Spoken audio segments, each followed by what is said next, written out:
Good evening. Call the Select Board meeting Thursday, February 29th to order.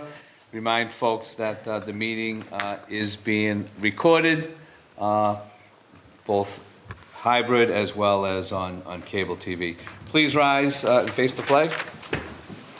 I pledge allegiance to the flag of the United States of America and to the republic for which it stands, one nation, under God, indivisible, with liberty and justice for all. Thank you. Dedham citizens open discussion. Anybody? Okay, if not, I'll move to the town manager's report. Leon, please. Sure. Yeah. Just do the statement. Or? Yes. Okay. Start with that. Yeah. Thank you, Mr. Chair, members of the board. So before I get into the actual updates that I had on the agenda here, I did want to make a couple of comments about the ZBA decision from last week. The town manager's office has received a number of emails regarding that, and I know that you all have too. So I did prepare just a brief statement regarding that I plan to read, and then we do also plan to send out emails in response to each of the people who reached out to us, basically explaining what the process is and how they will find out more about the decision. So the town manager's office has heard from a number of residents who are concerned about the Zoning Board of Appeals' recent denial of a special permit that would have allowed a catering business to operate at the former Victory Grill location. The questions raised by the residents, including those seeking to learn more about the ZBA's reasoning for denying the special permit, are legitimate. As required by state statute, the ZBA must issue a written decision within 90 days following the date of their decision, and they are working diligently to issue the decision much sooner than that. The written decision will include the board's reasoning for denying the special permit, and a copy will be on file with the office of the town clerk. It will be a public record. While no additional information will be provided regarding the board's decision, the town is more than happy to answer general questions about zoning and special permits. And you can direct those questions, if you're a member of the public, to the Planning, Zoning, and Natural Resources Office, Jeremy Rosenberger, who's the director, will plan to take those. Okay. Go on to your report, please. Sure. So, to the town manager update. First thing I want to start with is we've received a number of questions about ARPA, and that's the American Rescue Plan funds that were received by the county and are being dispersed through the county to the town. We've updated the board a number of times on those. We have a spending plan and an allocation plan, and we are moving forward with all of those projects. We have our ARPA funds 100% encumbered as of right now. If you go on the county's website, it does not show as 100% encumbered because there are some projects that are still in the queue that have not been technically approved by the county, but we're working with the county to get all of those recognized and approved and encumbered by the July deadline, which will then keep us on pace to have all those expended by the ultimate spending deadline. So we're well on track for that.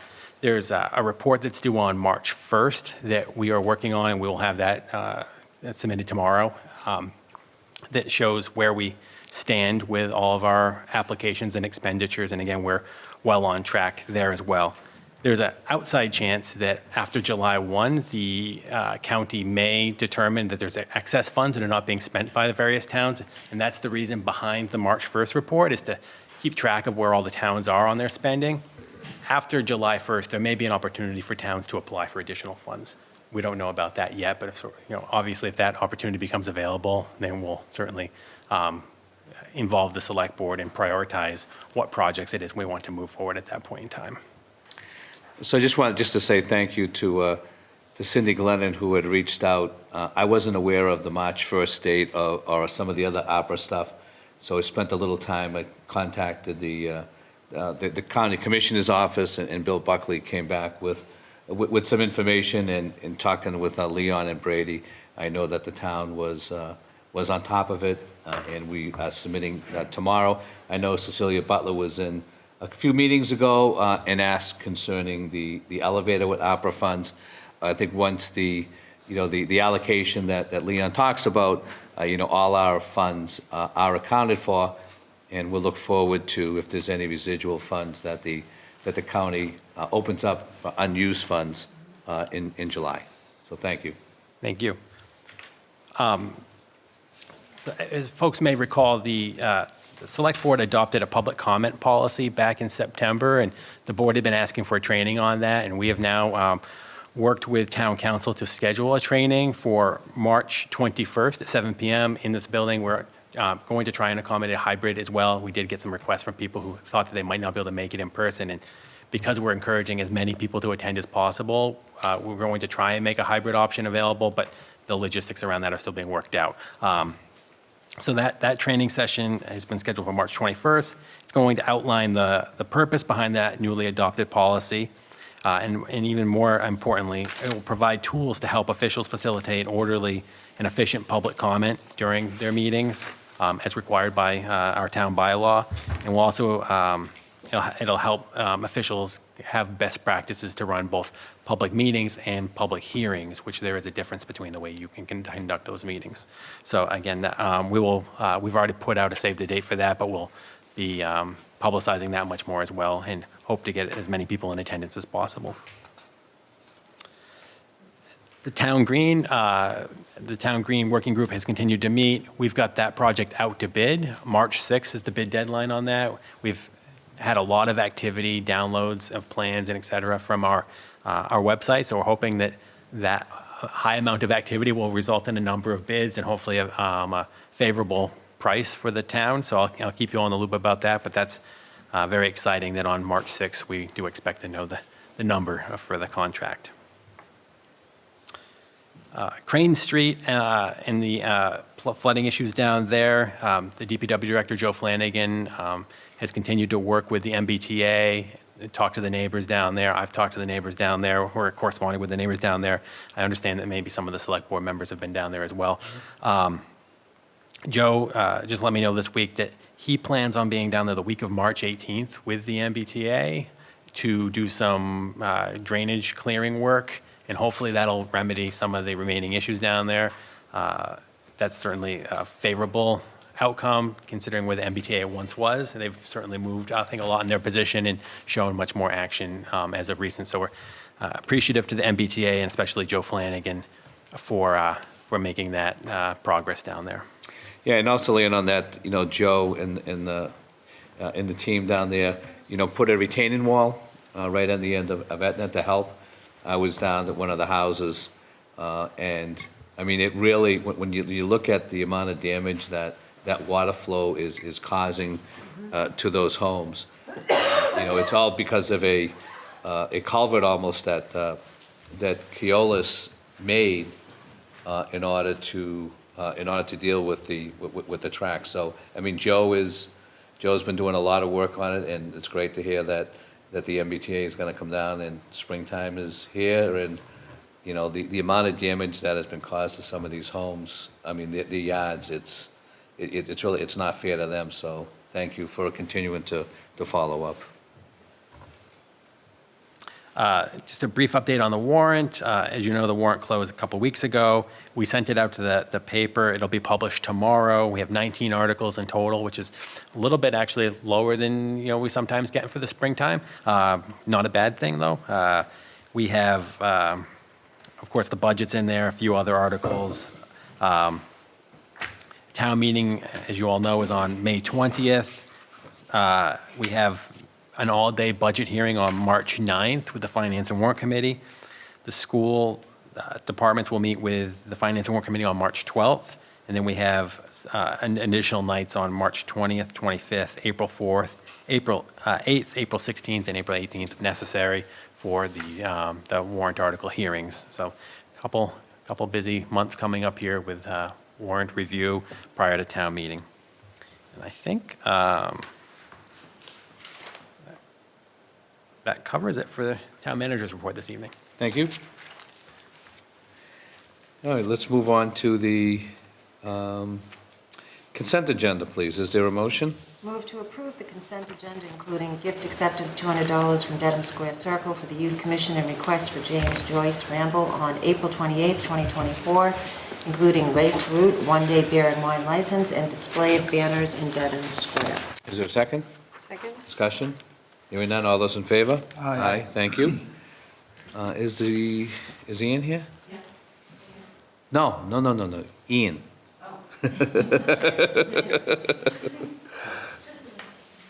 Don't see him. Do you want me to step out and give him a call real quick? Yeah, but I can move on. Okay. We'll, when they come, we'll take them, but, so I'll just move to the next item. Request for Dedham Square Circle. Now it's you. Farmers Market, 17th Annual Farmers Market. So come on up.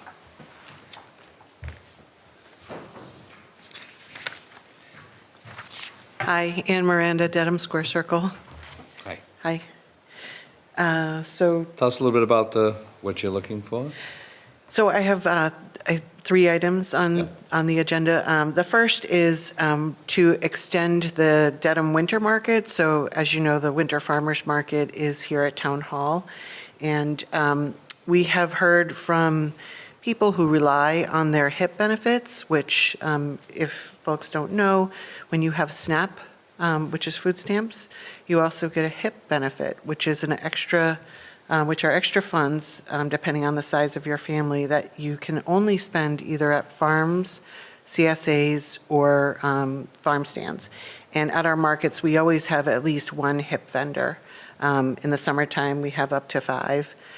So folks who, let's say if you were going to shop at Stop and Shop and buy carrots, even if they were a little bit more expensive at the farmer's market, it makes sense for you to use your HIP benefits at the farmer's market instead of using them at Stop and Shop, because this additional HIP money that you get every month, it goes away. So you either spend it on fresh produce or you lose it. So we want to provide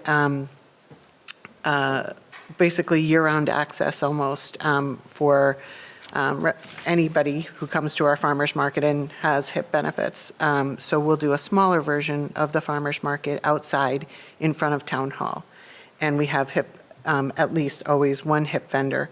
And the farmer's market, us, Dedham Square Circle, we accept SNAP. So if somebody wanted to buy something at the farmer's market that was, a vendor didn't accept SNAP and it was an approved item, we allow access. We accept their cards and give them access to buy food also. So that's true for all of our markets. So that approval we're requesting for Okay. April to June. And let's do the second one, so we'll have 2 separate motions, but the annual farmers market as well. Oh, the summer one? Okay.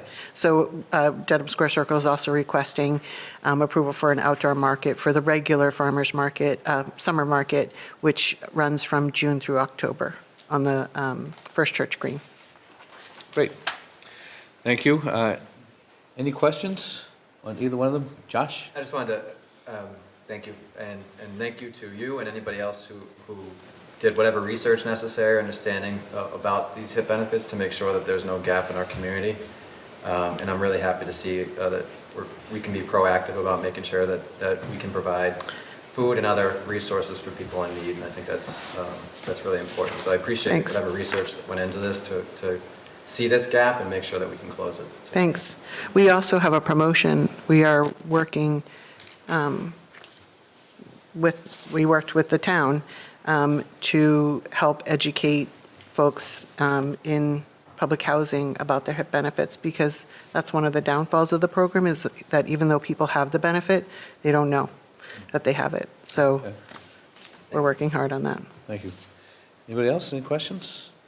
So we need 2 motions, please. The first one, outdoor spring farmers market.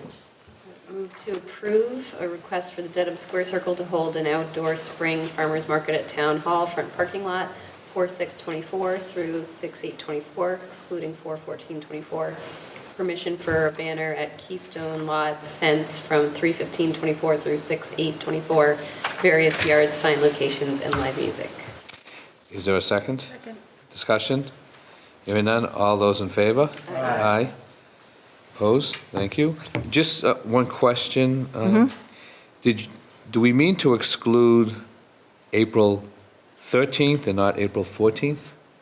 It's Election day? Election day, So yeah. it should be April 13th, not 14th. Oh, sorry. That's Sorry. okay. Yeah, That's okay. that's correct. So just make note of it, it's the 13th, okay? Thank you. Next Next motion on the annual farmer market, please. Move to approve the request from the Dedham Square Circle to hold the summer farmers market on Wednesdays from 2 to 6 p.m., 6/12/24 through 10/30/24 on the Dedham First Church and Parish Green. Permission for banner at Keystone Lot on the fence from 6/1/24 through 10/30/24. Various yard sign locations, live music, and reserved street spaces for vendors. 6 spaces on High Street and 3 spaces on Court Street. Is there a second? Second? Any discussion? Hearing none, all those in favor? Aye. Aye, thank you. Third? The third thing is a request for Dedham Square Circle to hold a night market twice this summer, third Thursdays in June and July. The concept for the night market is to close down the streets in the square, similar to the holiday stroll. And this would be a destination event to bring people to Dedham Square, introduce them to our community, and bring people who wouldn't normally come to our community to the night market. We'll feature live music, and the band that we would feature would be a draw. And to encourage people to take part in the outdoor dining and shop at the shops in Dedham Square, and really to introduce them to Dedham. So we will have vendors, a variety of vendors, as well as, potentially some activities, which we're still working out the details on those. But we really hope that this could be something ongoing in the future during the warm summer months, maybe 3 or 4 times a summer. I currently like the idea of the third Thursdays, but, we'll see how the calendar looks next year. So, Okay, thank you. Questions? Who? I have a question. Sure, go ahead. So Sure, Demetria. 5:30 on a Thursday night?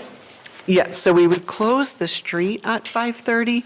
The event would actually start at 6, run 6 to 10. Okay. And just like the holiday stroll, that's about the same time. The stroll is 6 to 8, so we would be extending it beyond the 8 p.m. time for the stroll. Okay, and you're having police detail? And you're Yes, yeah, police detail, porta potties, the same sort of thing that we do for the holiday stroll. Okay, all right, thank you. Thank you. Erin? I love the idea and concept, and it sounds really exciting. The holiday stroll is always so much fun. So just so I understand, given that it is somewhat overlapping with rush hour, although during the summer we may expect less, what will be the traffic pattern around the square? I need to, Think of what it is. I we need have to get back to you on that. Yeah. I believe, so Washington Street is never closed. Yep. So so High Street is closed from the intersection of Washington to under the bridge. So it would be that section that someone driving through the square, if they wanted to drive, past the theater instead, they'd either have to make a left or a right if approaching the square, Yeah. and go around, and then, We'd have to go, Arrows. okay. yeah, around the Right. the underpass. Yes. Building, okay. Yeah, and also the Eastern Ave, it's closed off right after the entrance to the Keystone Lot.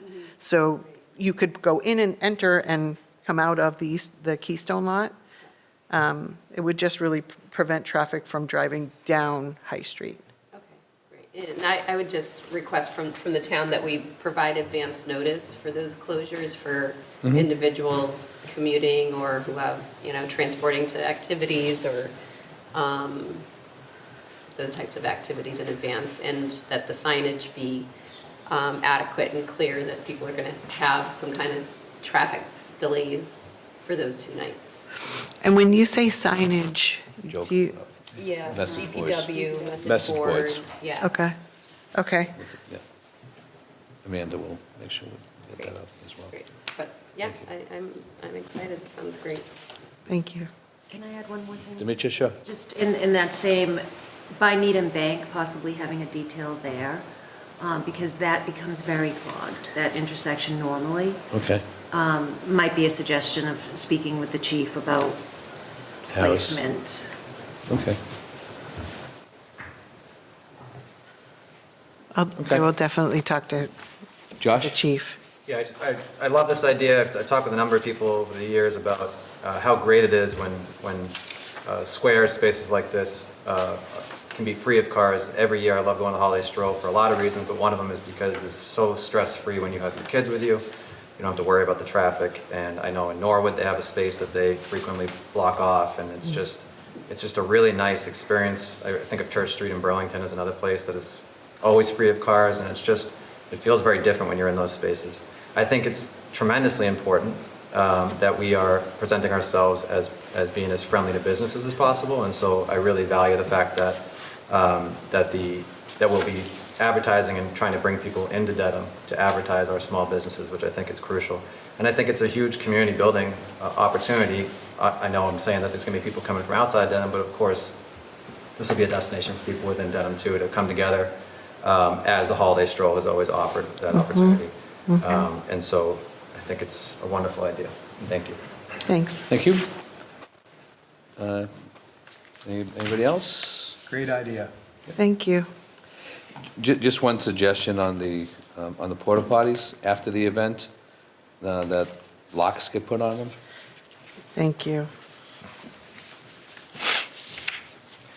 Is there a motion? Move to approve a request from the Dedham Square Circle to hold night markets in Dedham Square on Thursday, 6/20/24, and Thursday, 7/18/24, from 5:30 to 10:30. Permission to close High Street, the intersection of Washington Street down to the intersection at Harris Street and Eastern Ave, from intersection at High Street up to entrance of Keystone Lot, from CVS placement of 2 porta potties by blocking 2 parking spaces next to HP spaces in Keystone Lot on 6/17/24 and 7/15/24, and delivering of porta potties on 6/19/24 and 7/17/24 to be removed the following Monday. Sandwich board signs placed 6/17/24 and 7/15/24 and removed after each event at the following locations: corner of Common and Bridge Streets, corner of High and Harris Streets in front of Town Hall, corner of High Street and Eastern Ave, corner of High Street and Washington, banner at Keystone Lot, and it's on 5/30/24 and removed after a 7/18/24 market, and permission to limit vendor non-square businesses access to the following locations behind the crosswalk, which extends across High Street from Keystone to Ron's, on the side of the sidewalk in which Sushi Restaurant is located, and behind the crosswalk, which extends across Eastern Ave, Keystone and Big Bear on the side of the crosswalk on which CVS is located. Is there a second? Does anybody want to read it again? You Second? don't have to read another one. Joke is that only a third of that was necessary. Is there a second? Discussion? Hearing none, all those in favor? Aye. Thank you. And also remind everybody that on the 14th, the square will be closed as well for the Flag Day Parade. Oh, fun. Yeah. Okay, thank you. Thank you so very much. Thank you, thanks very much. I know Kevin was just here. He just ran downstairs for a second, and I'm in contact with Ian. There was a slight miscommunication. He's en route, so he said he'll be here in 3 to 5 minutes. So Okay. I think Kevin's probably can go next. He's just. Yeah, we'll do it with Kevin. Does Kevin have, are there any slides for Kevin? No. He heard me naming off every street in Dedham, so he thought he had left. plenty. Yeah, exactly. I know we'll have a opportunity later for old and new business. Anybody have anything brief, because if he comes in, I want to stop. Any brief old and new business, and then if we have more detailed discussion, we can wait until the end. Anybody have any brief item that they want to move? So I'll just have one that we received a couple of emails on double poles again. And, you know, I know that there was outreach from McMurtry's office concerning the legislation.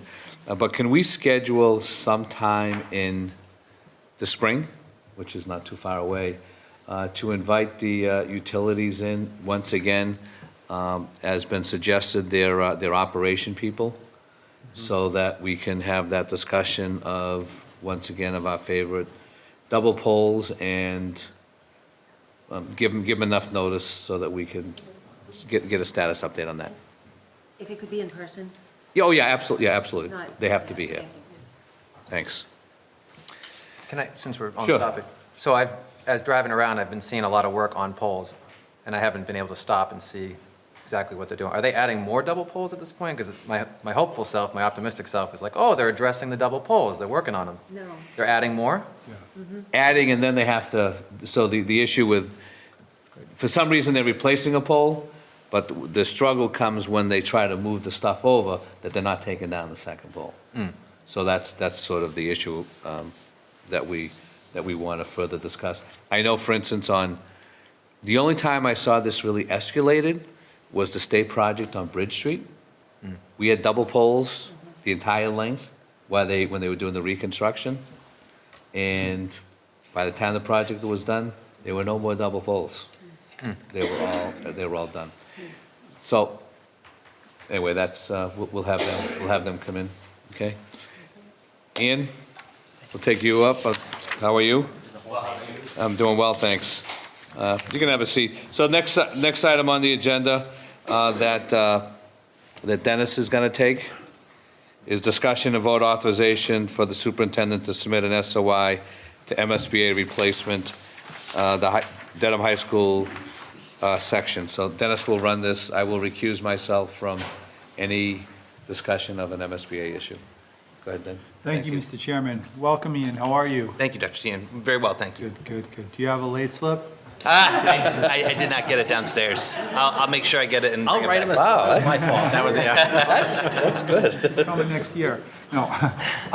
So tell us what you're here for and fill the board in on what brings you in. Sure. and- Yeah, here to respectfully request a vote of support for the superintendent to enter into the MSBA Accelerated Repair Program, for us to submit the statement of interest to explore replacement of all remaining sections of the Dedham High School roof that are beyond the end of life, basically. So the roof itself is about 137,000 square feet, 27 independent roof systems.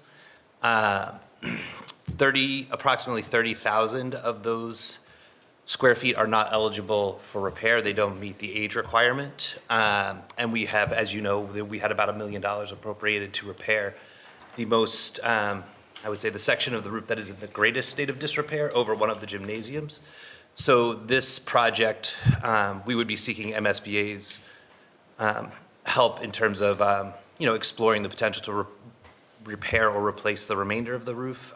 So all 27 or 26, I should say, the gymnasium backing off of that, of the remaining sections would be what we'd be exploring with the MSBA potentially, should we be accepted into the accelerated repair program. At this time,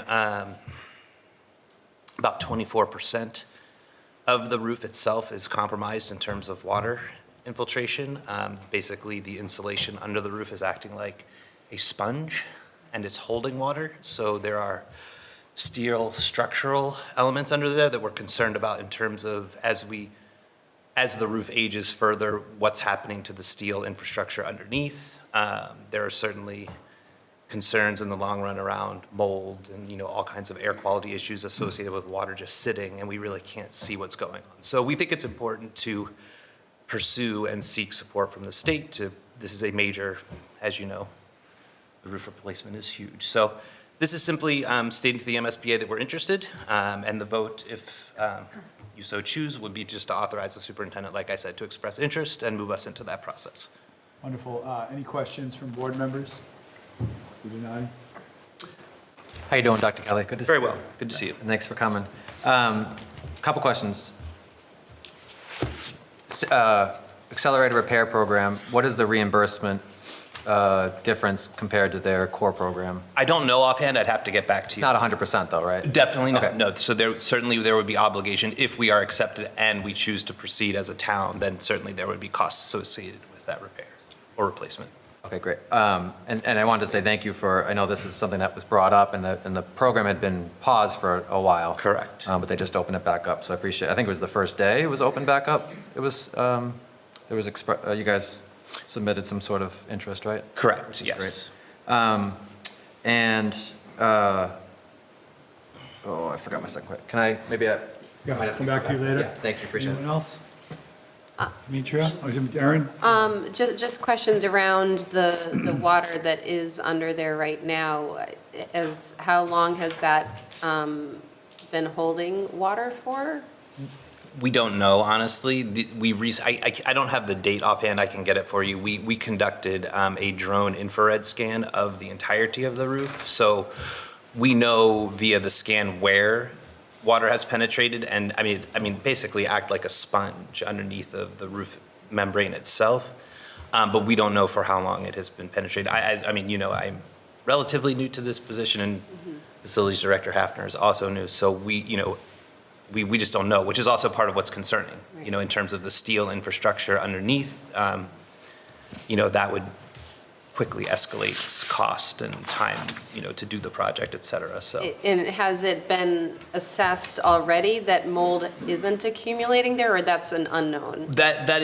I think that is something we are concerned about moving forward. We have had, the air quality in the buildings is tested regularly, it's monitored, so we have had no issue. We're concerned about that, as you know, as the longer it sits, the more likely it is that this will potentially happen. So when we are, Matt and I, Mr. Hafner and I have been working all week on the statement of interest, and it's one of those things we've expressed, we hope to express to the MSBA in terms of, at this point, there are not real direct impacts on the educational programming at the school. We've not had to close wings of buildings or anything like that, but certainly we're concerned that in the not-so-distant future, it could head in that direction, which we obviously don't want. Right. And how long, what is the time frame for this program in terms of hearing back and then moving forward in some way?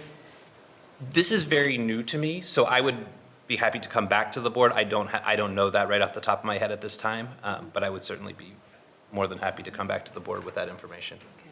And just a last question, perhaps I've seen this before in the past, but I'm not remembering it.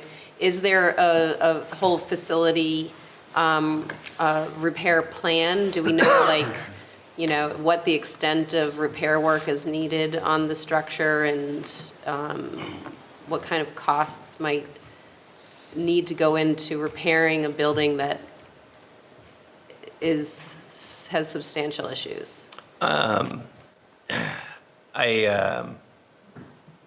don't want to overstate or be alarming about it. It's significant. The major concerns around the high school at this point are the roof and the curtain walls and the windows. Those are the two kind of major. Everything else, the bones, the structure of the building is in very good condition for a building its age. So we have had electrical and, kind of rooftop unit HVAC upgrades over the years. So those systems are in pretty good shape. It's really these two kind of the envelope issues with the roof and the wall, the windows. The windows are particularly challenging in that, first of all, that we had to count the windows for this statement of interest. There are 2,809 windows at Dedham High School. Yeah. So, many of you have probably replaced windows in your home at some point.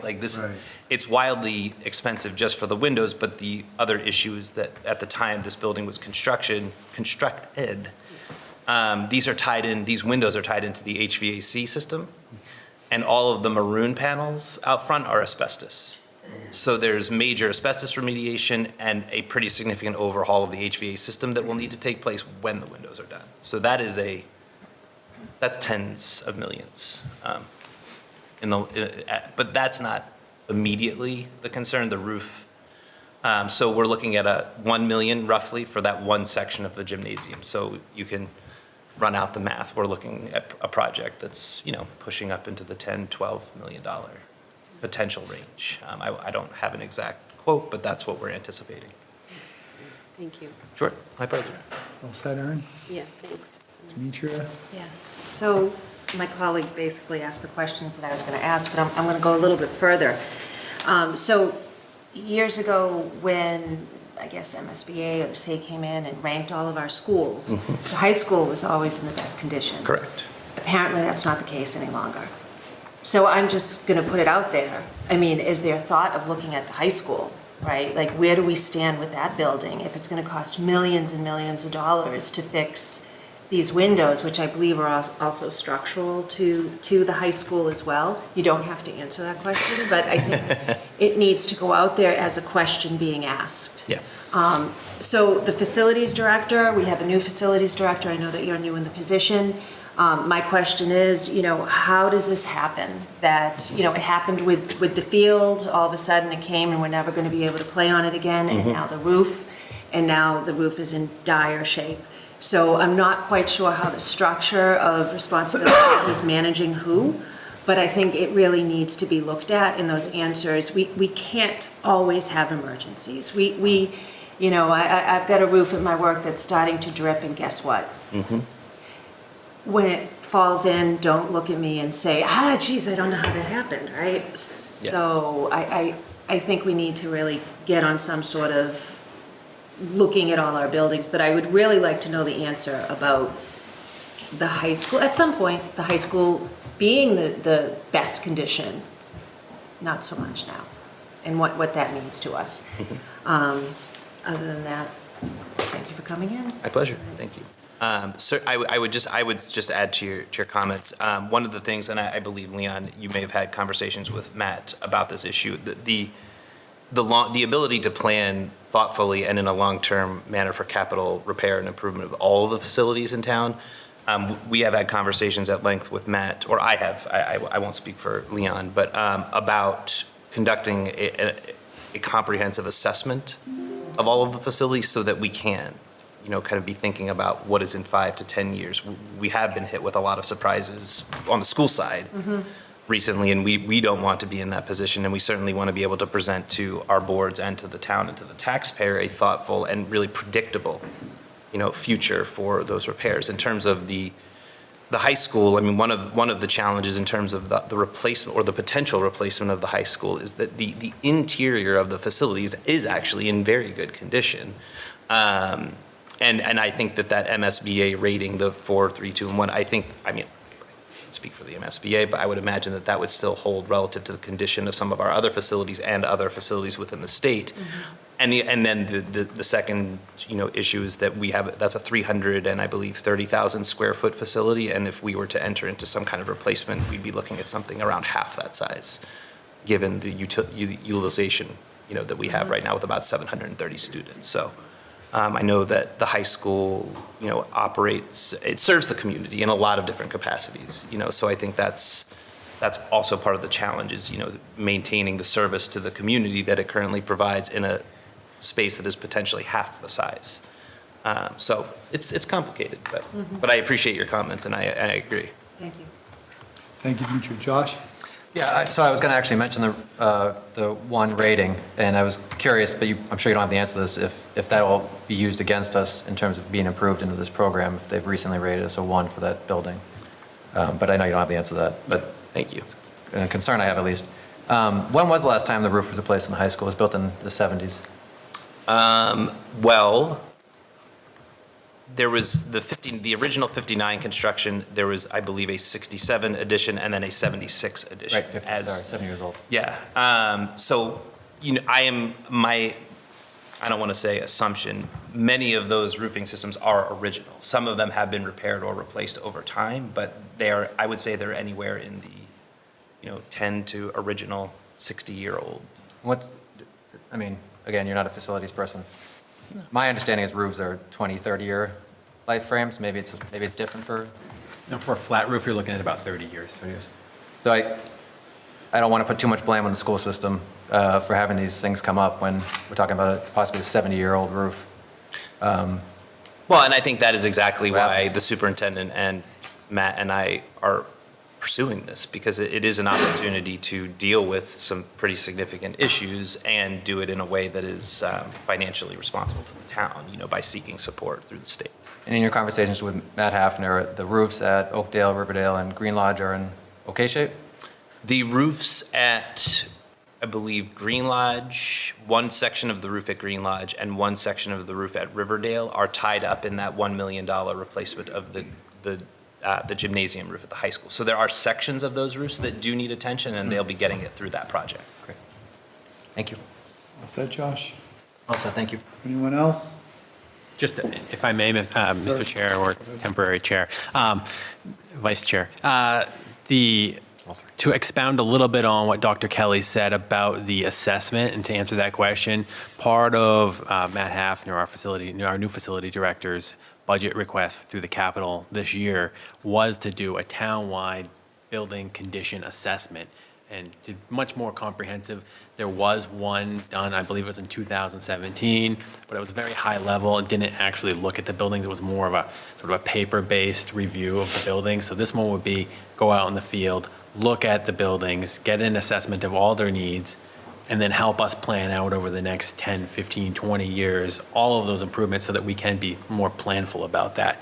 Unfortunately, that kind of thing is quite expensive, so I think the initial request was for something around $400,000. I think we have $200,000 in the budget now to get some of the buildings done, but we won't be able to do everything because of the sheer cost of doing that kind of assessment. May I ask a question? Certainly. Did you say that included the townside buildings as well? Yes, it includes every building. Everything. Thank you. Thank you. Okay, great. Anything else? Hearing nothing, I guess we'll, this looks like a really long motion too. I don't know. And I apologize, I don't know, Leon, if it needs to, I believe it needs to be read into the record. Yes, okay, thank you. We had to clarify that last night at school committee. Thank you, Dr. Kelly. Thank you. I can read it. Want me to read it, Doctor? Unless you want to go again, Aaron? It's good. Is that okay? Dr. Dan? You do whatever you want, yeah. Open meeting. Having convened in an open meeting on February 29, 2024, prior to the SOI submission closing date, the Select Board of Dedham, in accordance with its charter, bylaws, and ordinances, has voted to authorize, wait. We haven't voted. But that's the motion, is that, so you're going to sign something along those lines? So Okay, that's- yeah. I'll keep going. Has voted to authorize the superintendent to submit to the Massachusetts School Building Authority the statement of interest form dated March 1st, 2024 for the Dedham High School located at 140 Whiting Avenue, which describes and explains the following deficiencies in the priority category for which an application may be submitted to the Massachusetts School Building Authority in the future. Priority 5, replacement, renovation, or modernization of school facility systems such as roofs, windows, boilers, heating, and ventilation systems to increase energy conservation and decrease energy-related costs in a school facility. Replacement of Dedham High School roof sections that are at or beyond end of life, and hereby further specifically acknowledges that by submitting the statement of interest form, the Massachusetts School Building Authority in no way guarantees the acceptance or the approval of an application, the awarding of a grant, or any other funding commitment from the Massachusetts School Building Authority, or commits the city, town, regional school district to filing an application for funding with the Massachusetts School Building Authority. It's a motion? Second with a question. Sure. Where does it say Riverdale and Green Lodge? It doesn't say Riverdale and Green Lodge, because that is the $1 million capital project that's already approved and moving along. So this is just for the high school. Okay, I thought he had said that it was combined with that. Okay, thank you. All set? Okay, I have a motion. Maybe a second. A second. I'll second it. Okay, motion a second. On the vote, Josh? Yes. Aaron? Yes. Mitra? Yes. And the chair also votes yes. Okay, thank you very much. Dr. Thank you very much, I appreciate it. Thank you. Thank you. Thank you. We're coming over it. Thank you. So for those that were just wondering what happened, the suggestion that I can make to everyone is to go to the Massachusetts School Building Authority website, and some of the questions that were asked are answered there.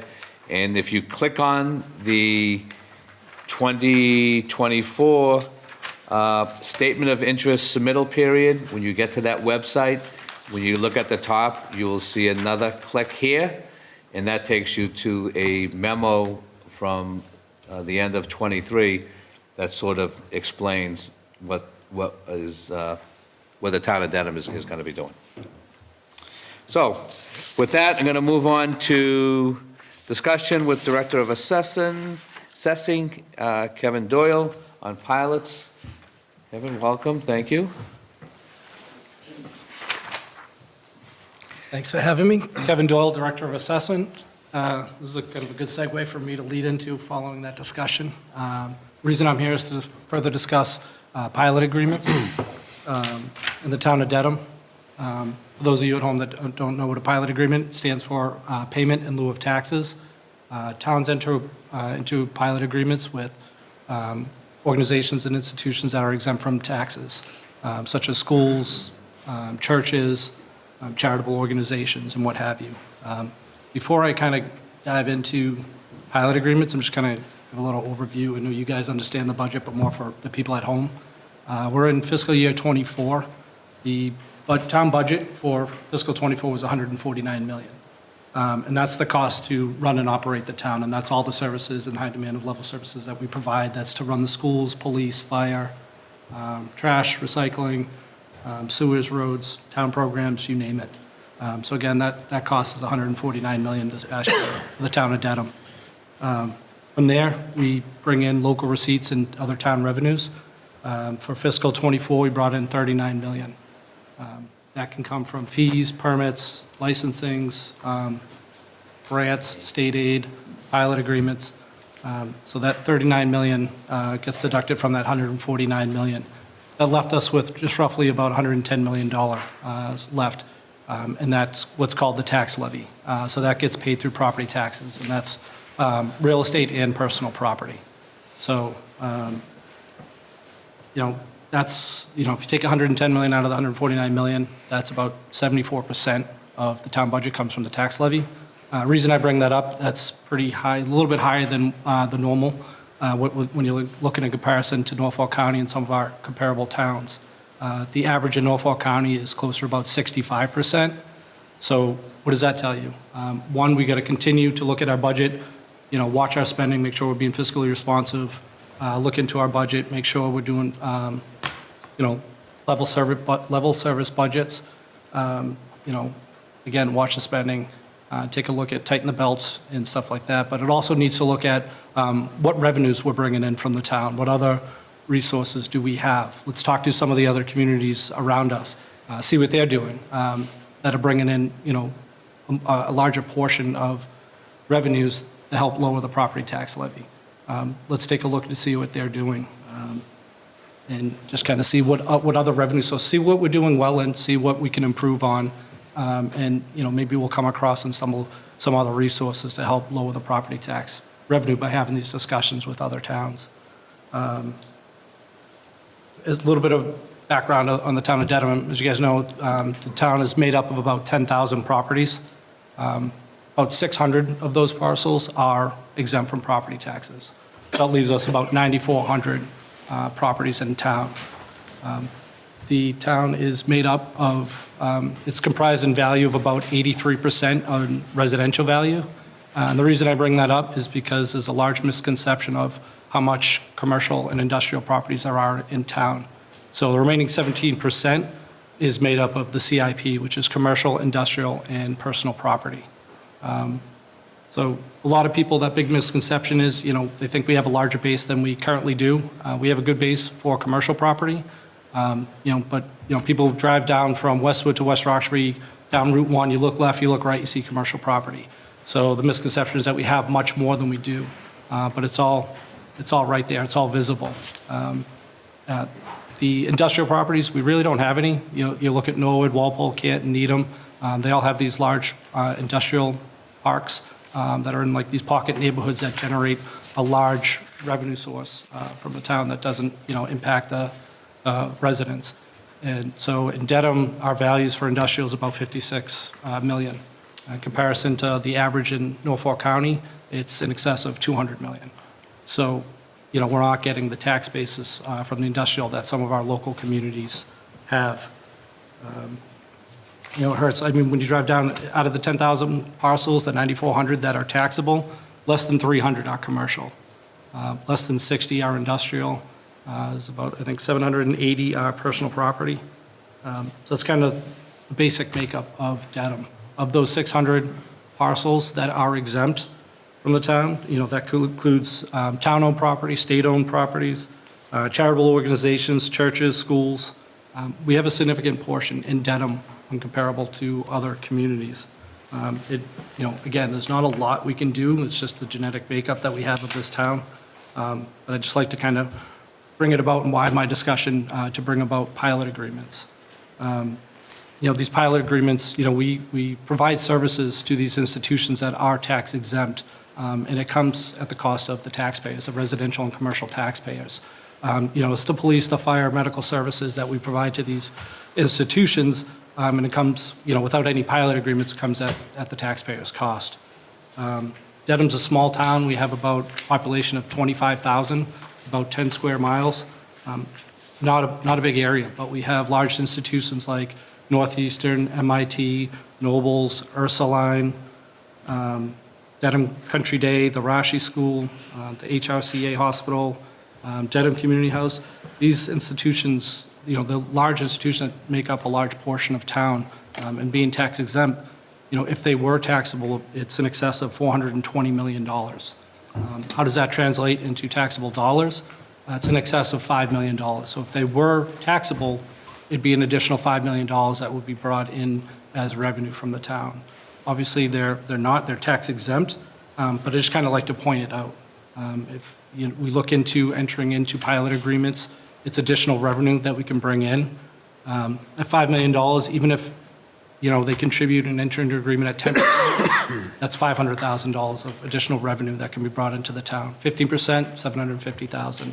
20%, you're talking $1 million. So it's additional money. You look at, the schools and the repairs that we just discussed with Dr. Kelly. These schools are needing a significant amount of work. A lot of these institutions that I discussed are private schools, and, they may have the resources to kind of help contribute to, the town of Dedham, since we're providing services to them, to kind of enter into an agreement and give back to the town. I would like to point out that we do currently have one pilot in place, and that's with MIT. We entered into that agreement back in, I want to say, 91 or 92. They pay, I want to say, it's a calculation that they created back then. It comes to about 12 or 13% of what they would be paying in taxes. So they consistently every year send us a check in about May or June that adds up to about 12 or 13%, which translates for their property about $35,000 this past year. So again, it's very helpful. It's the only one we have. We had one with Dedham Medical, Atrius Health. They're now no longer tax exempt. They were paying about 15%. Just to kind of give you a background of what some of these parcels and pilot programs look like. I know some of these other institutions that I made, they are great neighbors. They do help us out. They do give back. They help out volunteer at some of our community days and our community programs, youth sports. They volunteer at certain programs and, help be part of the community. But when you're looking back, it doesn't translate financially and help out. And when you hear some of the discussions and the repairs needed to some of the schools and, that were lower in percent of what we receive from revenues and local receipts in comparison to the town budget, it's, not an end to the means, but it's something, it's a start. It's something that can bring back and kind of help the town. Just talking with a couple other towns that have it. I mean, there's some towns that don't have any pilot agreements, and there's some that receive, so they don't receive any money, but there's some that receive a couple thousand up to a couple million. So I talked with the town of Weymouth. They receive about $760,000 this past year. The bulk of that's coming from South Shore Hospital. I talked to the town of Canton. They receive almost $2 million this past year. A lot of that is from 32 Health, which was previously Tufts. Talked to the assessor in Foxborough. The bulk of theirs comes from Gillette. That's actually town-owned land that they entered into agreement in the early 70s. And that brings in about $3 million to $3.5 million that they receive. So they get a portion of their ticket sales and a portion of the police details. I think it's about 10%, plus they receive the meals and hotel taxes, which generated about $3.5 million this past year. Talked to the town of Milton. They received about $330,000, and that comes from Curry College, Milton Academy, Beth Israel Hospital in Milton. Some of these towns don't have a committee or a commission created. Some of them do. Like Milton has a 5-member board that consists of the town administrator, one of the select board members, and then 3 appointed members. Just to kind of give you the background of some of the towns. So some of them have it, some of them don't. Still waiting to hear back from some of the other communities on what else they do and how their makeup is. That's kind of the bulk of what I want to discuss tonight.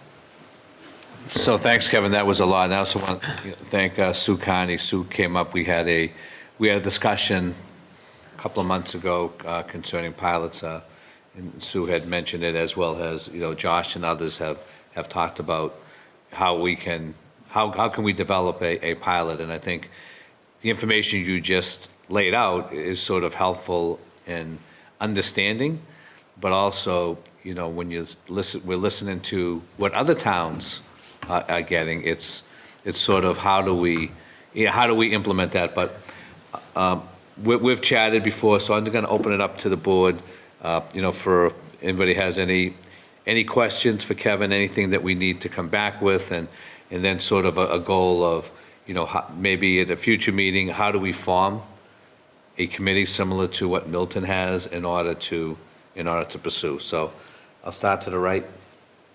That was going to be my question. How do we move forward Okay. with the committee? So I can wait to hear anybody else's questions and Josh? Thank you, Kevin, for that information. It's definitely potentially exciting. I think everything we can throw on the revenue side, I think, is really important. I'm curious, in your conversations with the towns that don't have a committee set up, how they were able to still enter into those pilot agreements. Did you get any sense from them? A lot of them had dated back, like Foxborough dated back to the 70s. I think it was Weymouth was back in the 60s and then revisited back in the 80s. So some of them were pre-established that kind of went away from the formal commissions. I think some of the ones that have entered into newer ones or been around more recently, like Milton, have established a commission or a committee. So that was my next question. It sounds like the one in Dedham was from the early 90s, I think you said. Some of the stuff seems to have been from decades ago. Are there communities that are, it sounds like you just said Milton set up a committee fairly recently? Yeah, I don't know that, still waiting to hear back from the town administrator in Milton. Okay. I spoke with the assessor, and he said it all kind of falls under his purview, but he kind of gave me a little bit of the background of it, and so some more discussions. I can't imagine that it's something that, you know, can't be done in 2024, but it's a curiosity just hearing kind of the dates that were mentioned, if there's anything that is causing communities to not be more recent with these agreements. So it'd be interesting to find out, but definitely we'll support any creation of a committee or any support you need in your office to make sure that we can at least investigate what's possible. Those are some big numbers you talked about with potential in Dedham. So, and I think just the other thing I wanted to add is you mentioned the 83% burden on residents, and the reality is that, you know, in order to make it even slightly more palatable for our residents, we do the maximum shift to get it really to a 70% rate for residents. And that's coming on the backs of our commercial industry, which is already very small. And so I think when you look at it through that lens, if there's something we can do to help a little bit get some revenue from some of these nonprofits, some of these places, because we're already choosing to tax more the commercial side of things so that we can ease the burden as much as possible on the residents. And so I think having an all-encompassing approach to how we can relieve the resident burden and maybe balancing it out a little bit from the commercial side, I think would be really important. So I'm excited to see what comes next. And thank you for your presentation. Erin, questions? Thanks for doing the comparative research and information. I think it's extremely helpful to be able to benchmark ourselves among our neighboring towns and understand the possibilities. And, you know, I think at one point we had discussed having a dashboard for the town to understand, you know, revenues and receipts and such. And as that's proposed, I think it would be great to add this. As we develop the conversation, potentially explore a committee or you know, a body that looks at revenue and receipts in a more holistic way, whatever ends up working out or making sense. This is just one benchmark that I think would be really great to track over the course of time and work that you and others in the town are able to put into it. You know, along with, I think we had talked about tracking grants and all of the opportunities that we have to bring additional revenue in. So thanks. This is definitely data to chew on and think about, and I'm really interested in what you find out from some of the other towns around the lower shift that they have on the residential tax base. And what they're doing to that's different than we're doing. So thank you for being open to exploring this and bringing the information forward to us, and I think it's a great opportunity. Thanks, Erin. Dennis? Thank you, Mr. Chairman. A couple of things. First of all, great job on the presentation. Terrific information. Really appreciate it.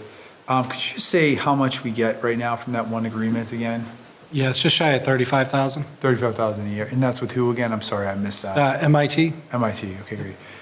So my question is, a couple of things, but like, why would any nonprofit pay us anything just because we ask? Is there like any leverage we have? Yeah, and I think that's part of the problem is at this point, we really haven't gone out and asked. I mean, we haven't been told. Yeah. So it's an opportunity to look at and to enter and say, you know, some of these other towns are doing it with either private schools or colleges or hospitals. We haven't gone out there and asked, and some of these institutions might be in a good position to be able to offer back, to give back to the community, knowing that we do render services to them and provide them police and fire and medical services. So they are getting services from the town, and this is a way for them to kind of give back. Again, by no means, but they're not obligated to do so.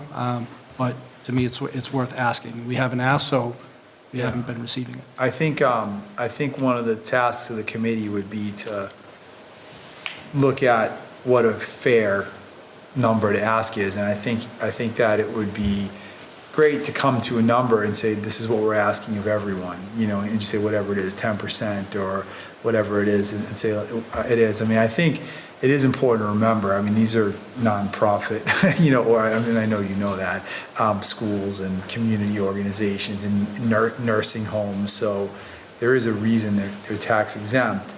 And I think that as we, you know, go through the process and try to settle on a number that's reasonable, it does feel like it would be reasonable for them to give something, because as you said, they're getting services, and at the same time, I do think, you know, we don't want to also overdo it, but I think that would be kind of one of the things the committee would need to look at, is like, what's the right number? So I think it's a great job, great discussion to have. I'm for it. I think it can't hurt to ask, and you know, if we ask, some places may actually be enthusiastic to help. They may say, you know what, we want to be a good partner with the town, and we get a lot from the town. So I think it's definitely something that I suspect will bear at least some fruit.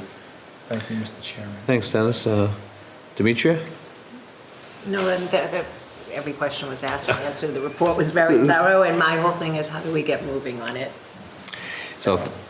So again, Kevin, thanks for coming in, and, you know, I think the next step is, after you talk to Milton and some of the other communities, you know, what is the best approach for the town of Dedham to, whether it's to form a committee or commission or whatever mechanism we can do in order to ask, because as Kevin said and Dr. Tian pointed out, you know, we want to be fair, but we haven't asked. So if you don't ask, I mean, they can say no, but, you know, I think it behooves us to sort of move in this direction. And we know when people hear pilots, you know, you look at the city of Boston, that's in statute. There's certain statutory requirements for people that build in the city of Boston, that the pilot is not not voluntary. I believe it's in state statute. In the city of Boston. In the city of Boston. So that's why, you know, Boston gets additional pilot. But thanks for coming in for your time, and you know, I would like to within the next month or two, you know, let's get something together and move forward to at least ask. So thanks very much for all the work. Thank you. I appreciate it. Thanks for having me. And thanks, Sue, for coming in and listening and offering your input. Thank you. Okay. Next item on the agenda, presentation of the FY24 budget, Town Manager. Leon. Thank you, Mr. Chair, members of the board. I think appreciation to Kevin for having a nice segue into the budget discussion. Sue, do you have a copy of the budget? Do you want to? No. Anybody else? Thank you. So I think, Please. and Kevin did get a nice background on the town of Dedham budget, the share that we have between residential, commercial, and industrial. And certainly that's one of the challenges that we face here in Dedham, is that we're a small town geographically. We're relatively built out, and We have a high level of services here that the residents have come to expect, but how do we pay for that going forward? And that's certainly a question that we're all asking ourselves, and to have Kevin doing his work and others doing their work is very valuable to us. So I'll head into the FY25 budget. As everyone knows, we do have a fiscal budget here in the town, which means it runs from July 1st through June 30th. And we're currently in FY24, which will run through June 30th, 2024, and then we'll start our fiscal 25 budget on July 1st. The budget process in Dedham is practically year-round, but in all honesty, we start our capital work at the end of summer. September, it really kicks up with departments submitting their capital request to the town manager's office. We compile the information, review it, submit it to the capital expenditure committee for their review and recommendation, and usually that comes in January, and then we feed that into the operating budget. Simultaneously, in the end of November, December, departments are putting together what we call the operating budget, which is not the major infrastructure or investments or pieces of equipment, but that's the funding that it takes to either staff a department or to buy the sort of the day-to-day materials and equipment or outside services that we need to provide services on an annual basis. So again, all that work has been happening over the last several months.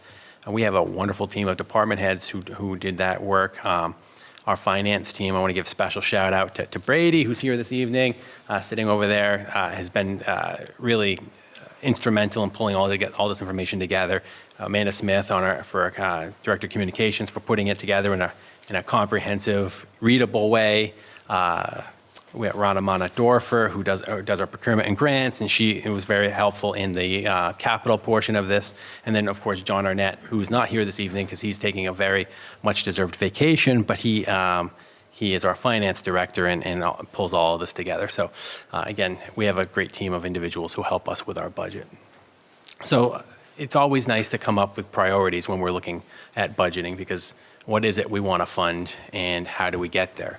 And so for our financial or our budget priorities this year, our number one goal was to create a sustainable financial plan for the town. And underlying that, we have been doing work over the last year or more to help us get to that point. One of those items was the long-range financial forecast, which we did with a grant through the Collins Center to help us build a 5-year look forward that will help us be, as Select Board Member Sullivan mentioned earlier, more planful, and so that everything doesn't hit us like an emergency. So we want to be able to see where we are today and project forward so that we can make smart decisions and be strategic about our budget. And so we have got the long-range financial forecast. We've also engaged in a benchmarking study that we had another grant for that helped compare us to other towns. And I know some of our department heads already do that. Like Kevin Doyle was mentioning earlier, he's doing his own sort of benchmarking, looking around at other towns to figure out where our revenues are and things of that nature. And that was one component of our benchmarking study, but there are many others that look at expenditures, even figuring out who are our peer communities. It's easy to look around and say geographically, this town, Westwood's next to us, Needham's next to us, et cetera, but they may not be demographically or even similar to us in a lot of other ways, except for that we share a border. So that benchmarking study helped us identify towns that had similar household income, had similar population, had similar shares of commercial, industrial, and residential property, things of that nature, to help us make better comparisons. So that is underlying this, creating a financial plan that we believe is putting us in a situation where we can fund it year after year and buy the services that our residents want. That priority number 2 was maintaining services to taxpayers. We all know that residents have come to expect a high level of service here in the town of Dedham, and rightfully so. They pay a lot of taxes to get that, and we want to be able to continue to do that in a sustainable way. So how do we pay for the services that mean the most to the residents? And that's something that we do every year. We have to figure out what is the highest priority and how do we pay for it. Last year, we made adjustments to the budget as requested by the Finance and Warrant Committee, and we heard from a lot of residents that they really love their leaf collection, for example. But it's a high-cost item that is it necessary? Absolutely, no. And is there a different way of doing it? Yes. But we do try to take a measured approach to these things, and Sometimes, the residents give us feedback that we took it maybe one step too far. So that's something that's always in the fore of our mind, though. Investment in our capital infrastructure is important to us. Over the last 15, 20 years, the town has spent a lot of money on our capital. We have new schools ranging from the middle school to the Avery School to more recently the ECEC. We have this town hall that we're sitting in, the senior center downstairs, the public safety building next door. All of that has come in the last 20 years. And that costs a lot of money. We currently are spending upwards of $13 million on debt service per year. Approximately almost 10% of our budget goes to that, and that is, if you're doing benchmarking, approximately twice of what our peers spend. So we are spending a lot of money on our debt service to pay for these buildings and other major items that we have had to invest in because they weren't invested in prior decades. And then there's no fault to be assigned there. It's the reality of the situation that we've had to build a lot of new buildings to meet the needs of the community.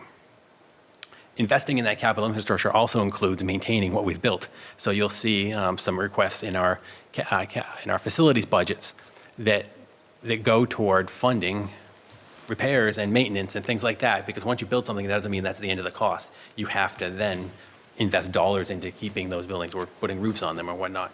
And then the fourth item we have up there is achieving select board goals. You all are elected as the chief policy setting body in the town, and you have your constituents, and we work together annually to set goals, and it's important to us to achieve those goals. So that was also something that we really wanted to consider, was how do we fund a budget that will help us achieve the goals that we believe are most important to the residents of the town, acting through you all. Next slide. So here's just a summary of our revenues. In Massachusetts, we have to present a balanced budget, so you will see that our revenues match our expenditures, and that we can't run a deficit. We have to balance our budget every year, and we do. So you'll see here, we always start with our revenues. Some highlights here. You see that we list all the sources of revenue. State aid, we had a pleasant surprise this year in that the governor's budget, the preliminary cherry sheet showed a significant uptick in state aid, 23%. Which is primarily in the Chapter 70 school education line. It all goes into the general fund, but that was a welcome surprise to us to see that increase there. Local receipts are down slightly.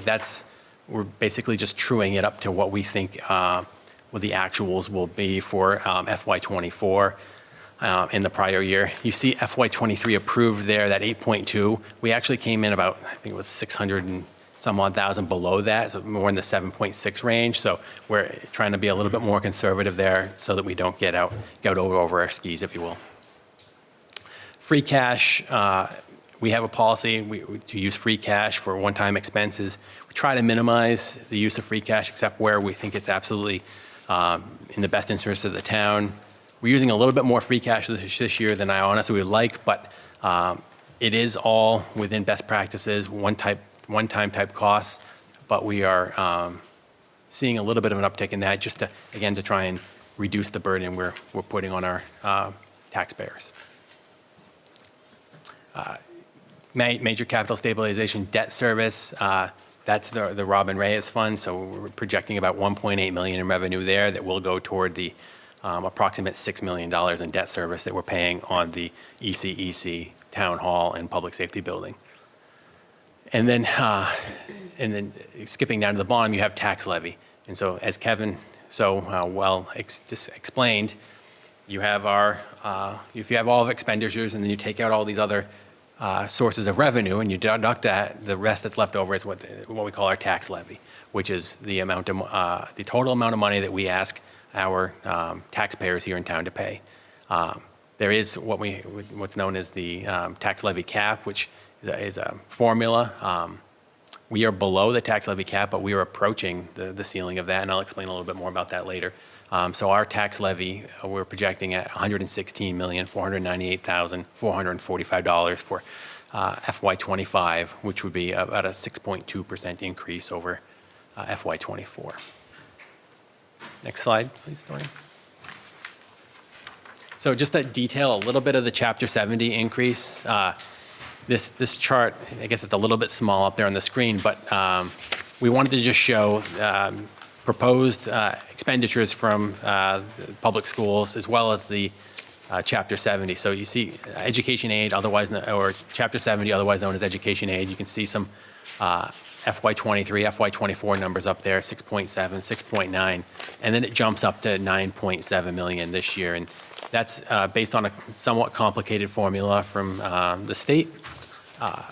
There are some deductions that come out of that, including teachers, retired teachers' health insurance, charter school tuition, and a few other charges that come out of that and go. So we get, the state gives us money, and then the state charges us back money, and then it nets out. So you'll see that the net state aid for education is about 6.9 million projected for FY25, which is up from about 4.4 million in FY24, which is about a $2.4 million increase. So I think it's important to note, though, that while very welcome, that goes into the general fund. And then if you look at the suggested or the proposed school budget, it's still it's a $2 million increase over that. So and that's the cost of running our schools. And we'll get into that a little bit more later. But I just wanted to make it clear that we do have this, you may call it a windfall, but it's not sufficient to pay for even what we're having to fund here in town. So just wanted to make that clear to everyone. Does that include capital, that 4471 number? No. That's just operations budget? Yes. It includes operating capital, but not capital debt service. And was local aid increased across the board, or was Dedham's increased at a? So I looked around at some other communities. Dedham fared much better than much of our surrounding communities. So I think it had to do with some of perhaps our demographic reporting and other factors that went into the way they calculate. But I'm sure that I can get an answer on that from the school department. I think it does have a lot to do. There's a complicated formula that goes in the chapter. If you look at the state website, it all goes down like how many high-need students you have, how much you're spending on admin and teachers and transportation. There's a out-of-district placements for special ed, and there's a formula, and all of that gets put together, and it churns out a number at the end of the day from the state that corresponds. And of course, there are 2 more budgets to come. Just because the governor puts it in H2 does not necessarily mean that the legislature will do it or that the Senate will do it. So you really get a sense of, you're not going to know until May, when the second budget comes out from the Senate, of what it actually looks like. Because I have not seen a combined agreement from all the bodies, which in previous years they had done. I did not see that I've not this seen year. that yet either, no. So that's why I was calling this preliminary or proposed. Yeah, we have to wait. Because we have to wait for the final numbers from the state. My understanding is historically that the Chapter 70 money that's first proposed tends to stay, or if anything, increase from the first proposal to that's been past practice, it seems, prior bills, but I don't know. We don't need to get into that now, obviously, but. Yeah, I think what we're seeing this year is that what the governor proposed and the revenue, things have changed. Yeah. Within the state, while, it's probably a good assumption to make. That's why we have town meeting later, so that we'll have better numbers to make sure that, and even when we're looking at local aid, the percentage of that to our overall budget. Anyway, more to come. May I ask a question then? Sure. Thank you. So the state, the governor's budget that gave us this increase, did that include the funds for the migrant, for the 63 students that are? No, that's a separate fund. That would be a separate fund? That's separate. Okay, thank you. That's a reimbursement in FY24. This is Chapter 70, which is a different education aid bucket. It's only for FY25. We have not gotten an answer about the funding for the emergency housing students yet. Okay. Maureen, if we could go to the next slide, please. So again, just to illustrate a little bit more about school funding, This chart shows what is the state required spending or the net school spending numbers, which are, again, it's based on a formula and it talks about what the state would believe would be the required minimum amount to spend for a district based on, primarily on population of the students, which you can see here ranges in $25 to $26 million for the town of Dedham. You add to that the Chapter 70 aid, and then you see on top of that is what the town of Dedham is paying out of its general fund to pay for our education. So you can see we're well above what the state considers the minimum. We'll say that I don't think any one of our peers is funding at the minimum, but this is quite clearly illustrates that the town of Dedham is investing a lot in our educational system above and beyond what the state requires the minimum. So Leon, the 25.6 million in fiscal '23, that is the foundation budget? That's the net school spending. Net school Which spending. is slightly higher than the foundation budget, but Yeah. only de minimis more. Okay. Right, Doreen, next slide, please. So here's our overall expenditure sheet, which breaks the expenditures down into use areas. So here you can see general government, that is generally town hall, the management office, things of that nature. You can see a high increase in that this year, and I can explain that.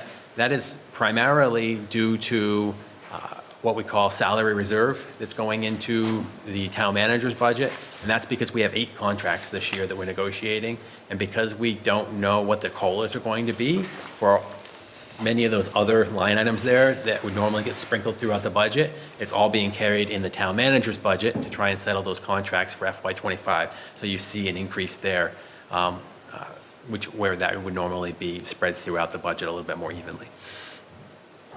Public safety, and these are largely, as was indicated before, when we talk to department heads, we have different levels of budgeting.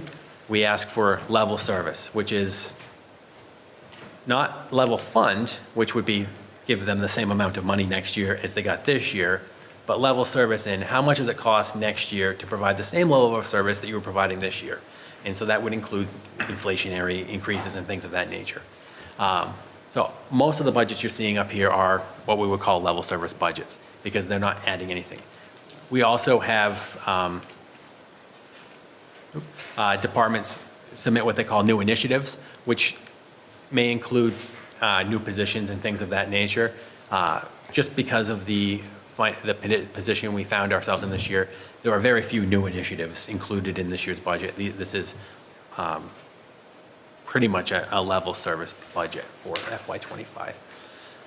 Just going down here again, you see town facilities, you do see an uptick there, which is a bit of an aberration. And again, we can detail that a little bit more, but part of that has to do with changing not new positions, but a cost share of positions between us and the schools, as well as increases to lines to pay for increased maintenance of our buildings and facilities.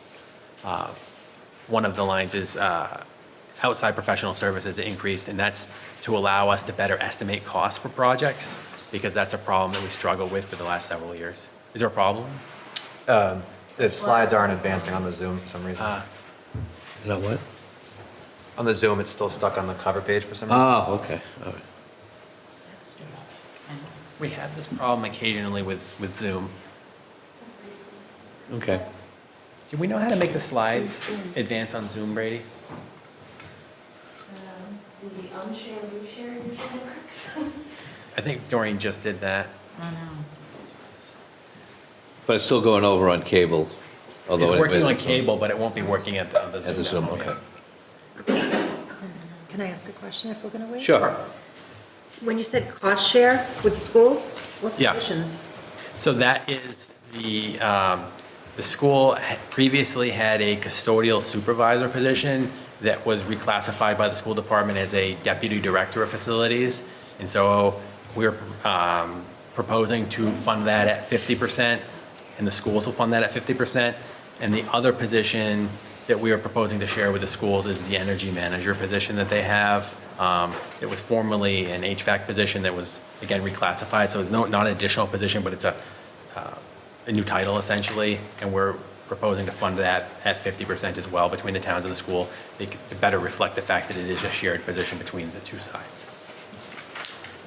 Who are they going to report to, and who will have the responsibility They of report to the facilities director. their job? So who does the facilities director report The to? facilities director has joint reporting to the superintendent and the town manager. So if there are any issues, it would be you and the superintendent who would be responsible. It wouldn't just be that the schools... That's correct. Okay, Yep. very good, thank you. Sure, Josh. You mentioned this is mostly a level service budget. Do you know the level service number for the schools? It would be about a 12% increase. So this budget that they propose is significantly below level service? That's correct. And It's the same as last year. They ended up with a budget that was below level service. that's right. So the budget that was presented, that was approved by the school committee, I believe, was an 8.06% increase. And that's what they brought to the town managers and us in our process. That is not a level service budget, to be clear. That budget would require reduction in force of a number of personnel on the school side, as well as cutting some certain programs. We further worked with the schools to reduce that by 1% more. So we're suggesting a little over 7% increase. And again, that's well below a level service budget and will necessarily require cuts in service. Do you know how many positions that they're talking about? I don't know exactly how many positions, but we're talking somewhere in the 15 to 20 range, I believe. Thank you.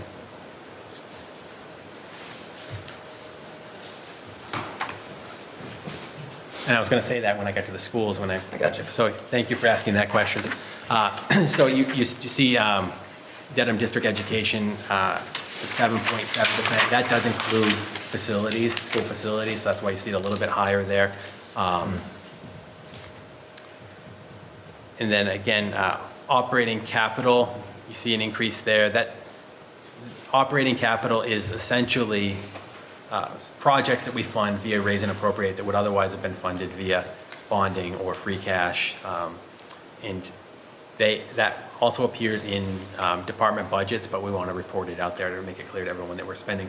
Again, this is money invested in our buildings and facilities to try and maintain what we have. Next slide. So our capital improvements program, we had over $10 million requested in capital projects this year.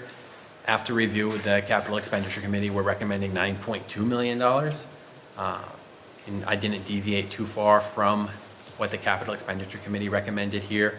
The funding for this includes $5.2 million in bonding, which is consistent with prior years and fits within our policy as far as maintaining between 5 and 7.5% of our overall budget as part for our long-term debt. Free cash use at 1.275. Again, operating capital at $750,000, and then enterprise bonding, which is our sewer fund, which is paid by our sewer ratepayers, not the taxpayers directly, at around $2 million rather. Next slide, please, Maureen. So just to call out a couple of our largest budget drivers, as I mentioned previously, salary reserve. You see it's a 414% increase, and that's up $725,000. And so the funding line there is $900,000, and that's because we'd carried $175,000 this year, which is more or less the amount we carry for salary reserve. But because of those 8 contracts that are expiring, we calculated that we would need to raise that by 725 or 414%. And that's assuming we get contracts settled and we need to then fund those contracts in FY25. So Liam, we're talking about salary reserve for the town side. This is the town side only? This is the town side only. So has the school department within their budget put aside since they're going out as They do. well? They carry a salary reserve as well. So since we're talking about what the salary reserve is on the town side, do we know what the salary reserve is for the school side? I don't know off the top of my head, but We find that out at some point, and maybe I'll just leave that to the finance and warrant to ask. I do not know that they accounted for the fact that we Okay, have some. thank you. Town facilities, And you will see that there was a slight difference between this chart and one of the prior charts, where it was approximately 12% increase for the facilities, or 20% here, and that's because this includes the operating capital to show that $517,000 increase. If you backed out the operating capital, it would go back down to the number on the prior slide. Where, yeah, if you would just roll back a couple to the expenditure, the 11.8 there for the facilities. So that's the direct operating increase. And then if you go back forward, Doreen, the 20% includes the operating capital. So again, apologies for that, a little bit of confusion there. Rubbish and recycling, this is a line item that we struggle with every year. Approximately $3 million of our budget is spent on rubbish and recycling. And we're seeing approximately a 22% increase this year. And that's driven largely by the contract that we have with Boston Carting, as well as the contract we have with Wheelabrator, which both escalate on an annual basis. Wheelabrator is our disposal contract, and that one actually is quite favorable to the town, to be honest with you all. It was a 10-year contract. It's expiring in 2027. We're paying, I believe, about $84 a ton. I can give you the exact number. For disposal of our solid waste currently, the market rate is about 120. So when that contract expires, we're going to see a really large increase in this line item. So it's increasing a lot as it is, but when that very favorable long-term contract expires, we're going to see a major jump in this line item. And you said that expires in 26? In 2027. 27. And then Boston Carting is our hauler who picks up, that's the folks driving around with the trucks that you see picking up your trash and your recycling. And that contract also has an escalator built into it. These are competitively bid contracts, and we do the best we can with them, but it's a tough market. So you see that 22% increase there. And then employee benefits, which includes things, primarily health insurance, but a few other items in there as well. And we're seeing a 6.99% increase. Ultimately, the health insurance increase is closer to 10%, and that's, again, a market-driven increase. We're part of the West Suburban Health Group with a number of other towns, and again, this is just part of the, we all were very favorably charged during COVID when we saw some flat years with health insurance, and now we're back up to the old almost double-digit increases, which is really tough to manage when when you have limited new revenues. So I'm not proposing any new positions in the town manager's level budget this year, but I did want to call out that some of the departments put in a lot of effort and I think made very valid arguments as to why we could use additional personnel in future years. But again, I did not deem this was a good year to do that. So additional positions here that we've listed for future consideration. Police officers, Chief D'Entremont did, I think, an admirable job, as he did here, showing you how the statistics around town have increased and our calls continue to increase. Our Route 1 sector gets busier and busier, and so his proposal would add 3 officers, which would in effect split Sector 1. And so you would have 2 halves to Route 1, and it would allow us to better respond to incidents along Route 1. Unfortunately, that just wasn't something we could fund this year. Similarly, he's asking for a crime analyst position, which is a position that we're seeing crop up in a lot of departments that helps us better understand and better strategically deploy our resources, do better reporting. We have the new ProPhoenix system over there.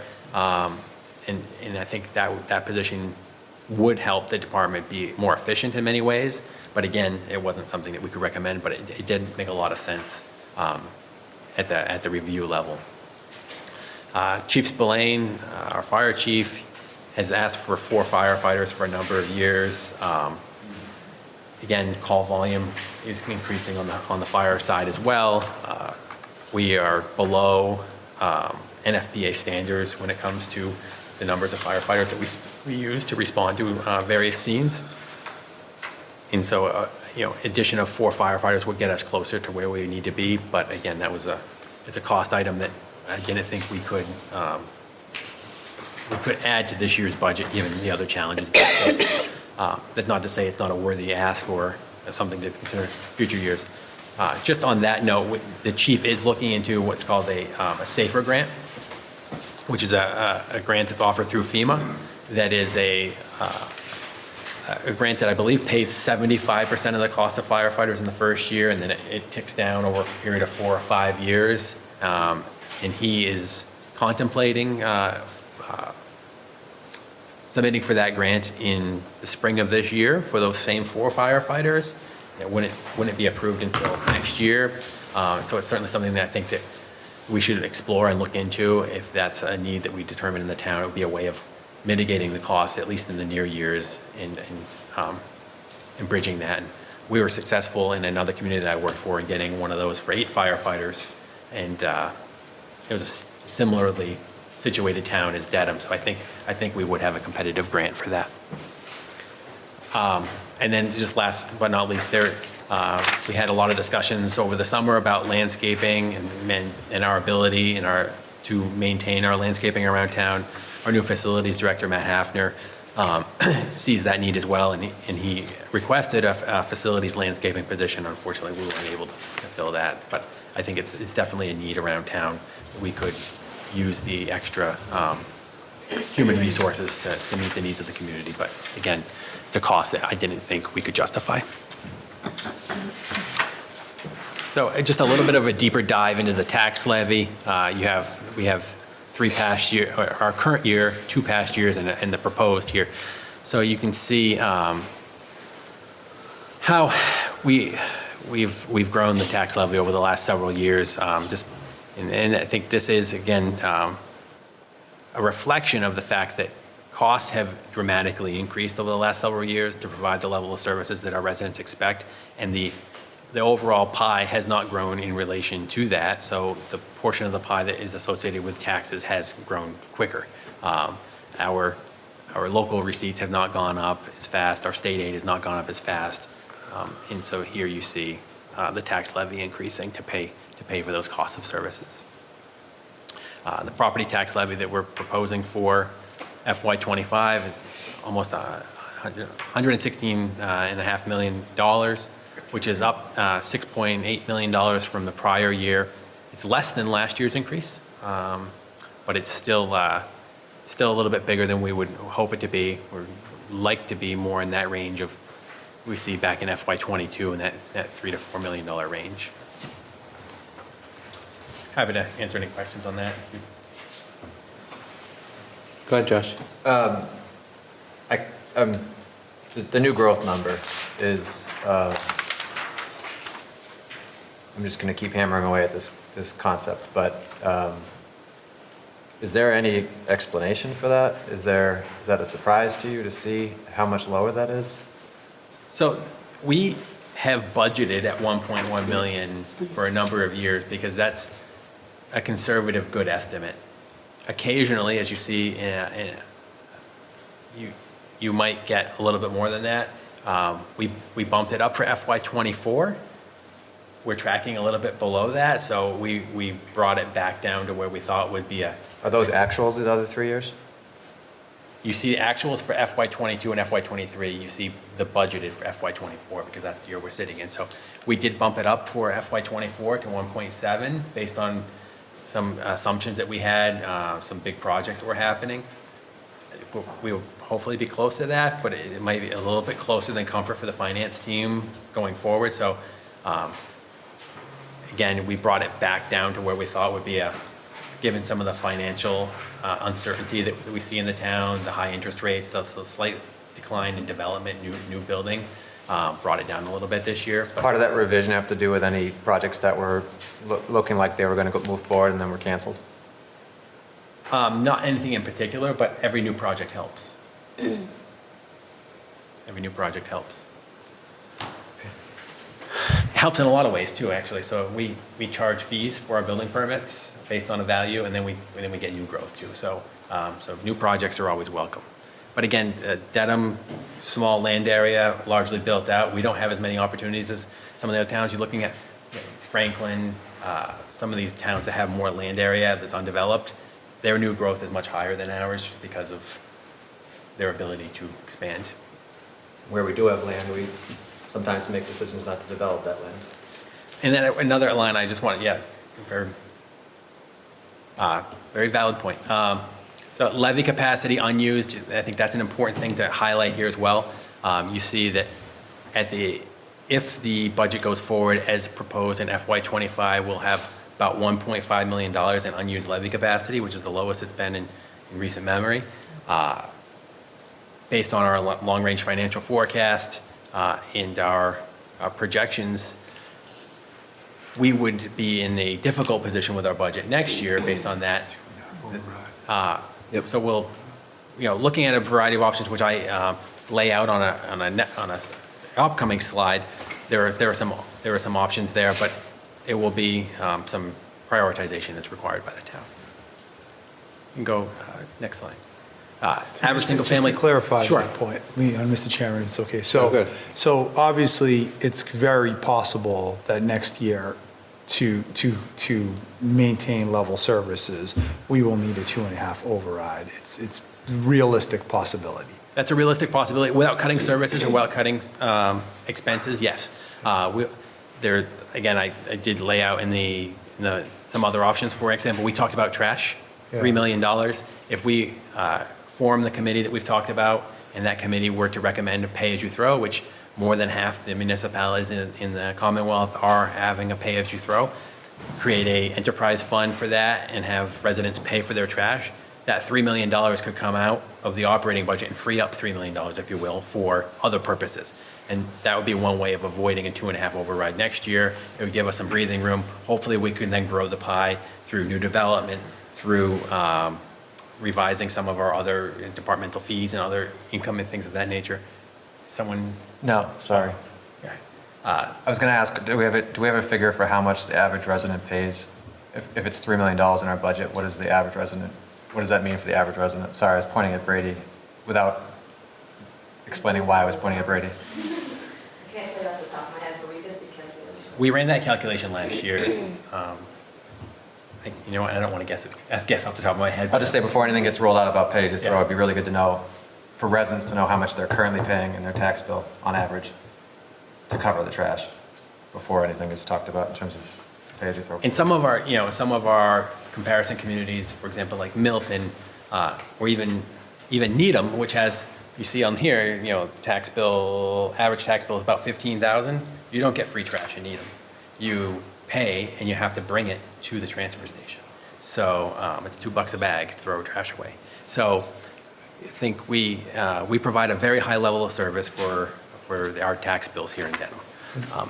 If I may say, Sure. Mr. Chair, I think this is like one of the most important slides that you have here, because it's really important. And look, we need to do everything we can to try and fix this problem, but it's also really important for us to acknowledge and be realistic about the larger forces at play that are creating some of the challenges we're facing. And the bottom line is this, and you tell me if I'm wrong, our relative position in Norfolk County has been the same for a long time now. I think we've been 13th or 14th pretty much my entire time on the board in terms of average family tax bill. And I think that's just a really important point to make, because, I mean, some of the things that are leading and driving this, it is not simply like, the town's being reckless, or, the town's overspending, or, the town, I mean, there's some of that, yeah, a little bit, and we should always be looking at those places, but the bottom line is, if we're all relative in the same position, then it's because we're all facing the same challenges in municipalities. I mean, everything costs more now. That's true for a town as much as it's true for everyone in the town. Yeah, and it goes, everything from our human resources, so that's our personnel costs, to the granite that we're buying, to the pavement that we're buying. Everything has been gone up, and households recognize that too, that we had extraordinarily high inflation, that the federal government has been working hard to rein in, and now we're all paying higher interest rates as a result of that. But I think that has largely come under control. But you're right, our relative position among our fellow Norfolk County communities has remained largely the same. And it's because their budgets have increased at pretty much the same rate as ours. So again, it's not comfortable or a good position for any of us to be in, But it is the reality of the situation that we're all facing the same exact demands and cost increases. And we're doing the best we can to try and mitigate that for our residents because, again, they're feeling it in their houses as well. Want to move on? Just really quick, Go ahead. you mentioned excess levy capacity and how it's becoming concerning based on where we used to be compared to where we are now. It was up around 9 or 10 million a couple years back. I'm looking on the DLS website, in fact, I would say most communities work their budgets with less than $1 million. It seems to be actually a pretty common practice. So I'm curious, and this is maybe a longer question that doesn't need to be answered now, but I'm curious how those communities manage to stay at that close to their levy capacity without the threat of, if next year we'll need that 1.7 or whatever it was, so we might have to cut services or do a debt exclusion. But it seems like communities really commonly are somewhere between 500,000 and $1 million as a matter of practice. Many communities spend right to the levy limit, and that's just a matter of practice.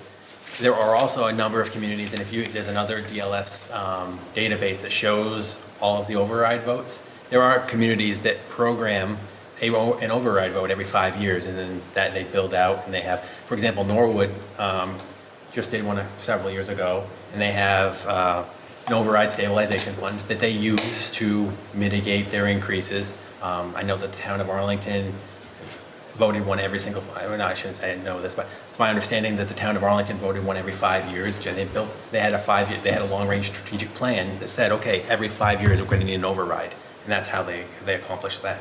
And you'll see that throughout the Commonwealth, there's a lot of towns that are voting overrides on a regular basis. That's how they can accommodate it without having to cut things. But there are different ways to approach it, but that is definitely one way. So just because they're staying at 500,000 to $1 million does not necessarily mean that they're not getting resources from other places to. Or they're not bumping up that ceiling periodically, because you're right that it's unrealistic to think they're just going to cut, because especially in these inflationary times, it's more likely than not that the 2.5 plus new growth is not enough to maintain your level of services. So they're either making choices to cut their level of service, or they're going for override. I guess back in 16, 15, when we had inflation that was 1.9%, something like that. Good old days. Yeah, the good old days. I guess you could probably survive on a budget where you were new growth at 2.5 and Prop 2.5 plus your new growth, because those were good financial days as well. More difficult when you have 8% inflation. Thank you. Next slide, please, Doreen. So again, we've talked about a few of these things, but just some approaches for ensuring some stability and flexibility in the future. We've talked about pay-as-you-throw. I think that's something that we should look at as a town. Is it the right thing for Dedham? I can't say for certain, but I think it's worthy of a look, because it is a line item that is continuing to increase at a rate greater than the rest of our budget. It's tying our hands in a lot of ways. And unless we want to look at something like an override to fund it, and again, going back to Norwood, I believe Norwood actually chose to go for an override instead of doing pay-as-you-throw, because they determined that they wanted to keep it in their levy. So it's an option. We are reviewing our town department fees to make sure that we are keeping up with market costs and the cost of providing those services. There are a number of the departments that haven't adjusted their fees in quite some time. So that's a priority for us, and we'll have new fees implemented by July 1 for all of those departments. We're seeking, there's an option, and again, this is a policy decision that would have to be made by the town. You could seek a debt exclusion for some recently approved projects. And again, that would require a town-wide vote and approval, and it might not be a popular thing to do, but given the fact that the pandemic so severely impacted the Robin Reyes Fund, which was seen in a way of paying for some of these new infrastructure that we built, and now is only paying for about 30% of that, it's possible that a debt exclusion for the town hall, the public safety building, and the ECEC could remove $4 to $6 million from the tax levy and give some of that breathing room that would allow, a few years of school funding, of police and fire and things of that nature, things that we don't want to cut without having to vote an override. And then there's other options that we can explore. For example, other options for health insurance. Does it make sense to look at GIC versus some of these, the plan we're on? Does it make sense to look at better ways of funding our school department transportation? I know that in talking to the school department folks that, there's only a handful of vendors that they deal with, and the rates are going through the roof, and they feel like they're really stuck. So is there better ways of going out and figuring that out? And that's something that we need to work on long-term to try and control those costs. Of course, the GIC land would have to be collectively bargained. It would be, absolutely, yeah. So it would be collectively bargained with our PEC, through our PEC, yeah. Are the town departmental fees part of this budget projection and proposal? They are not. Sorry, the increase, I mean. The increase is not, but if the goal is to increase those, and what that would do is it would generate some additional free cash for next year. Got it. Next slide, Doreen. That's it. Should be the end, so I can take all the questions, or if there's anything Okay. else you would want me to add on, I'm happy to do so. So firstly, on thanks, Brady and everybody else that you mentioned that put it together. It's a lot, and a lot of challenges, none that were not expected. We knew that as time went on, that we were going to have some budgetary issues, and just remind folks that this is the beginning, this is not the end. So this has to go through the process that the town has set up with finance and warrant to review, not only their all-day budget for hearings for most departments, and then standalone with education and the like. So there's a lot of work ahead for the finance and warrant to listen, to make recommendations, and then eventually town meeting has the ultimate say in what the town is spending. So I mean, there's options here.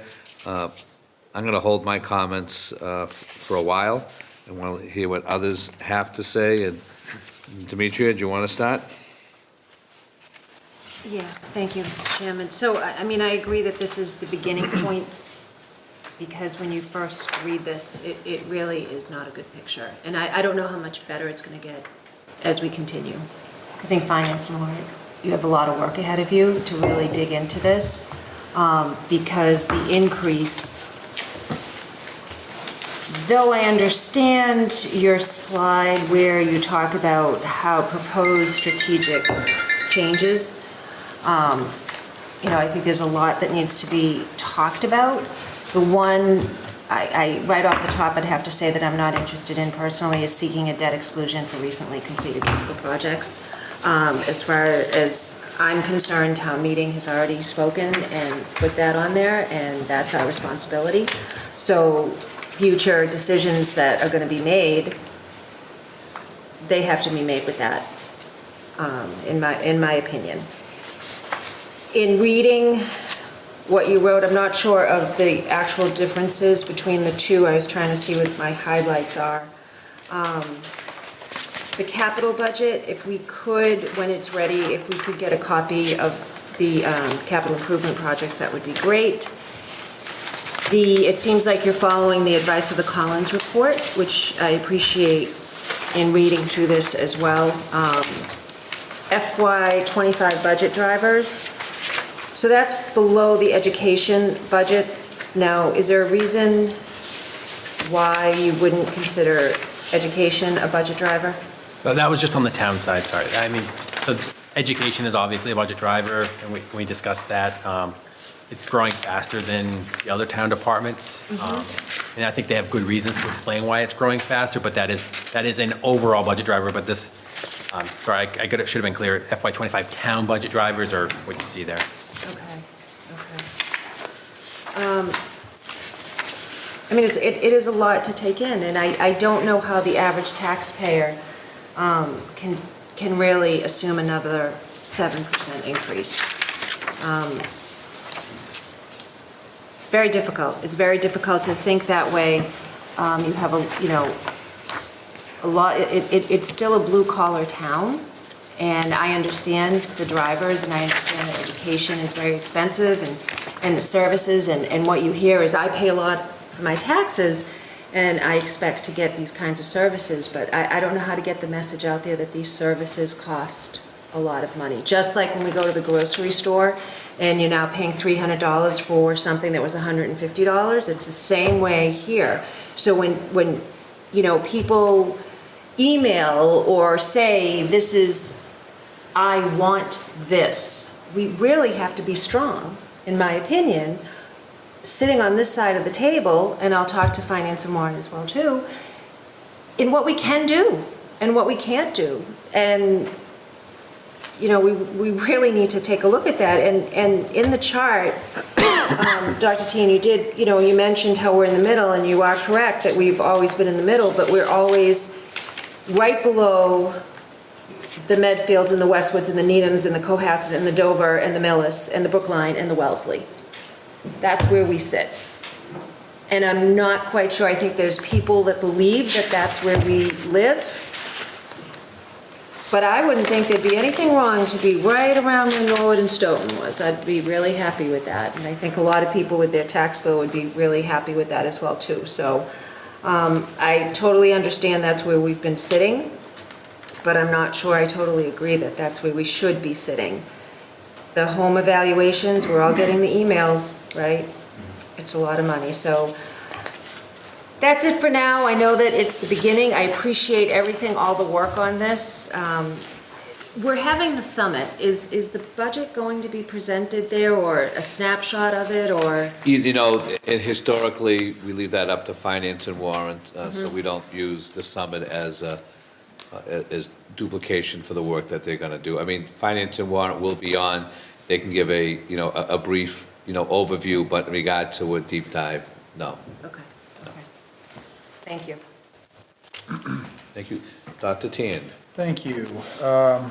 Yeah, I mean, I think, this is obviously a daunting, difficult times right now. And I just don't think there are easy answers to make this better. I think it's complicated, and I think there are a lot of large forces at work that are creating some of these challenges, and I think that actually a lot of people involved, from the town staff, the finance committee, the select board, everyone, people are working really hard to try and think of ways to make this better, and I think that we're doing what I think we can without cutting major services. I guess a couple things that I would say is, one is, Norwood has revenue sources that we don't have, right? Because they have their own power, their own cable, right? So it's hard to compare that to Norwood. Just in that sense. I don't know what Stoughton or some of the other ones. But I think, we're gonna have to work really hard over the next few months to figure out some kind of try to do everything we can to make this better. Otherwise we're gonna have to really, the only way this is gonna get fixed or get really better is if we get radical in how we change things, in the services we provide. That's just it. In some place, something has to get cut, because that's the reality of the situation. And if you don't want to do that, I don't know. And those conversations are probably conversations we should be having over the next few months, but there's no easy answers. So that's all I have to say, Mr. Chairman. Thank you. Erin? I want to thank the collaborative effort in putting together tonight's entire agenda. Each discussion that we've had is really built and led into the next. And I think that really has helped us understand the scope of our budget, how it contributes to our town. and highlights the opportunities and challenges. And I think, what I want for the next few years is for us to frame that in that way, that with great opposition comes great opportunity. And the work that's being done in the assessing office, some of the other discussions that have been had around economic development and other opportunities this is the time for us to really, I think, dive deep into this. I'm not interested in devaluing the services of our community when we have not explored and turned over every rock for other opportunities to make sure to do that. I think that our kids deserve to be in schools where they can succeed. And we had the presentation that we heard tonight, over 1/3 of our budget is allocated to the schools. I think would be, and we've heard that we're already experiencing in our schools cuts. So this is really an opportunity and time to dig deep, think with innovation. Are there areas that we can,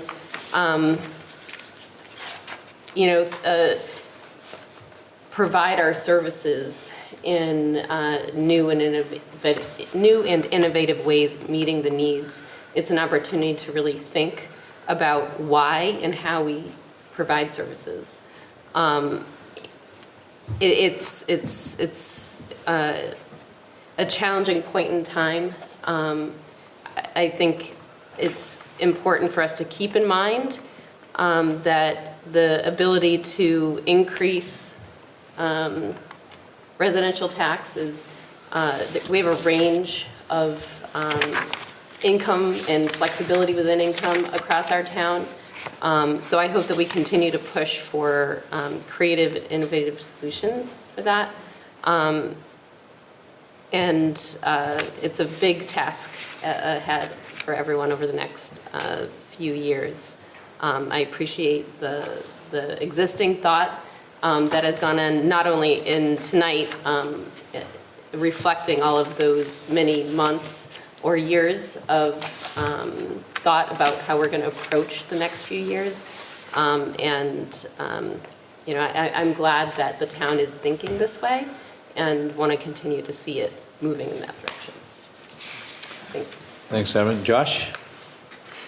Thank you. Share my appreciation for all the work that went into this. It's a tremendous amount of work.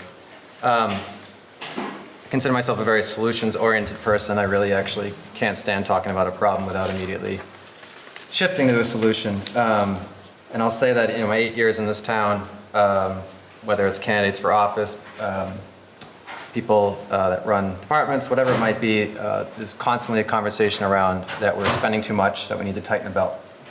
Every year, multiple times a year, that's what people say. And I just like to be honest about the fact that there's a reason why you never see it happen, is because people that are looking at these budgets understand that there is not a lot of fat in our budget that can just be cut. An interesting story from last year is before the school budget even got to the Finance and Warrant Committee, $1 million was cut from that budget that nobody knew about. Not a single person talked about it. I can't tell you how many young families I've talked to that are upset about the lack of paraprofessionals at the ECEC this year.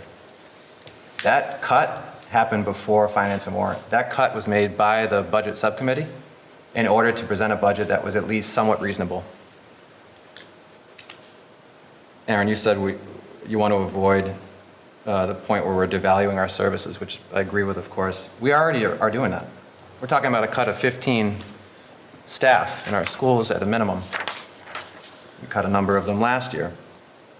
You had multiple departments asking you for new employees, and the answer is no. We cut lawn waste last year. We are devaluing our services already. We have a revenue problem. I can't point to anything we've done in the last year to resolve that revenue problem. I can point to some things that have been actively detrimental to creating more revenue. We had an opportunity to have a development that would have given us revenue, given us hotel tax, and that was unfortunately defeated. I raised the idea, I proposed before the new year, an economic development committee. The answer at that time was that let's see what we're already accomplishing. As a town department, with our economic development planner. I haven't heard a word since then. It's still something that I think is desperately needed. That new growth number is stunning to me. I'd feel better if I felt like we were doing a lot to try to create new growth, but I'm not particularly surprised by that number. And it's stunning in the sense that it's unacceptable, and if that number was where it should be, we would see a lot lower burden on our residents. I'm going to tell you, I'm going to be honest, I've just been through a long process where a committee I was on tried to do the hard thing and talk about consolidating schools as one approach to thinking about our long-term fiscal health. And there was no support from any of the people who consider these budget situations to be difficult.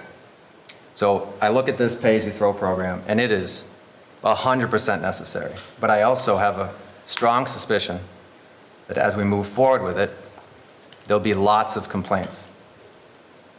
I don't have a ton of confidence that anybody's going to be ready to have that conversation when it comes to it.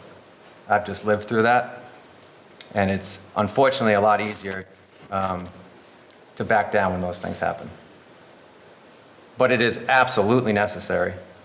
And I do think, I have to say, we had our first cannabis study meeting.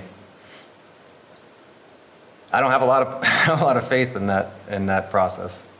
There was some very strong opposition by the members of that committee to even talking about it. And the revenue projection that I know Brady worked really hard on looked at around $300,000 a year.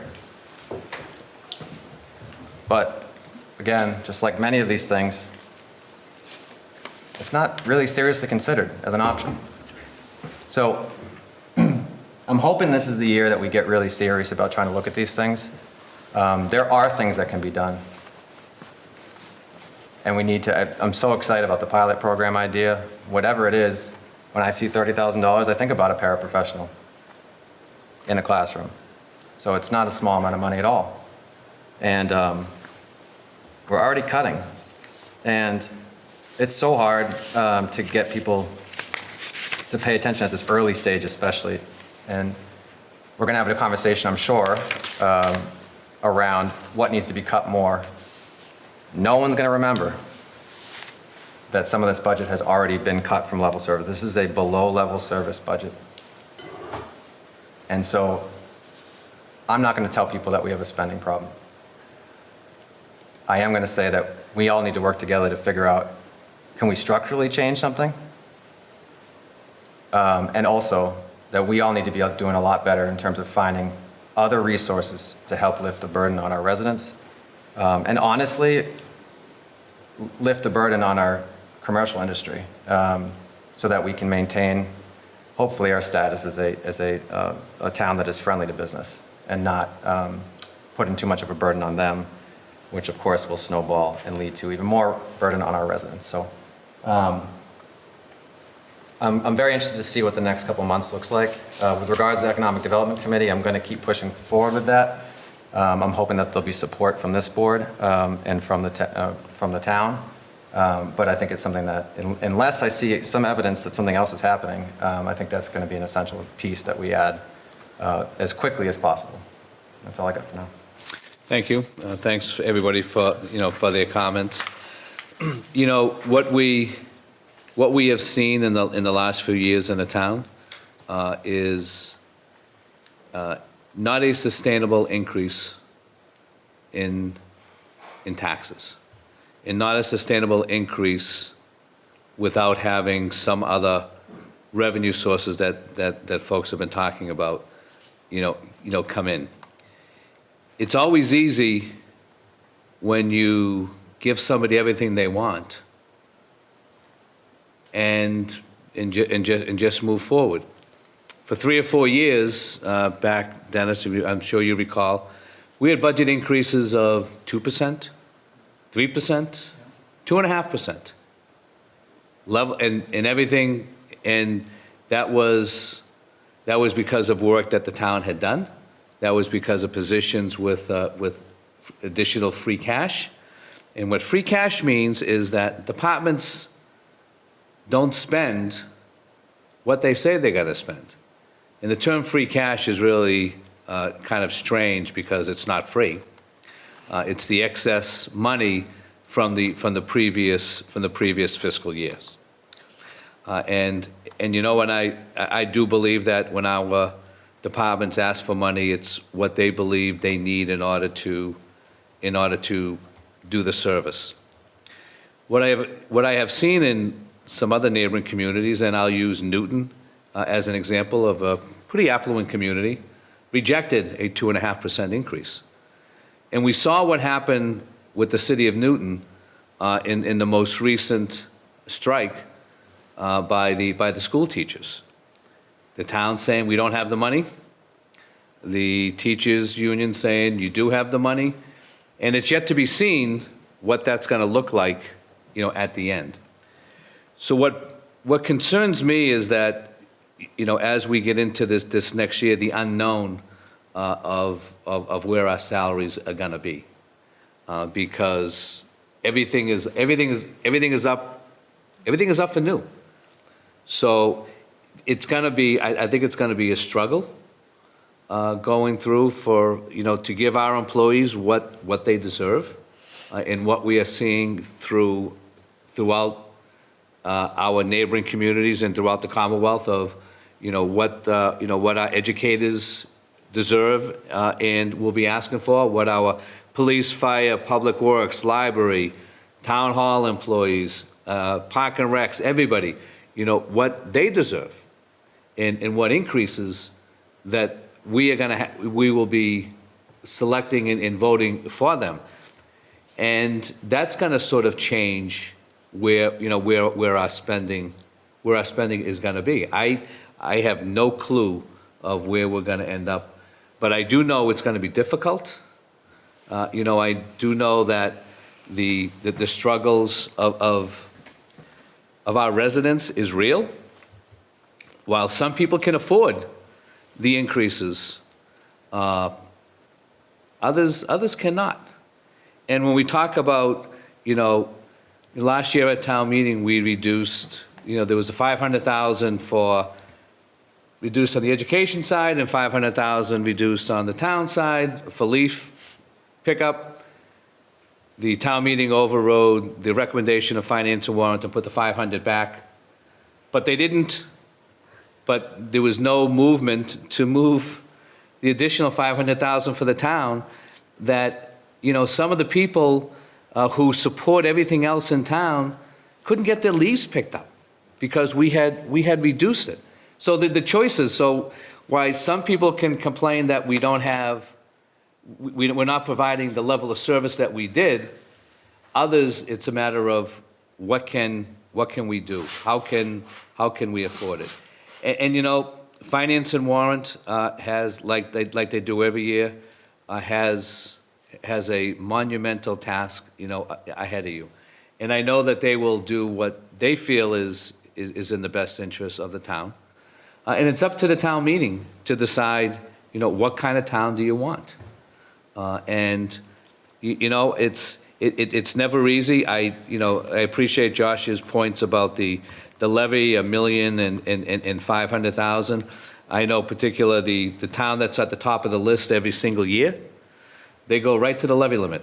Every single year they go to the levy limit, and they never met an override that they didn't like in the town of Brookline. But you know, that's the way some people govern.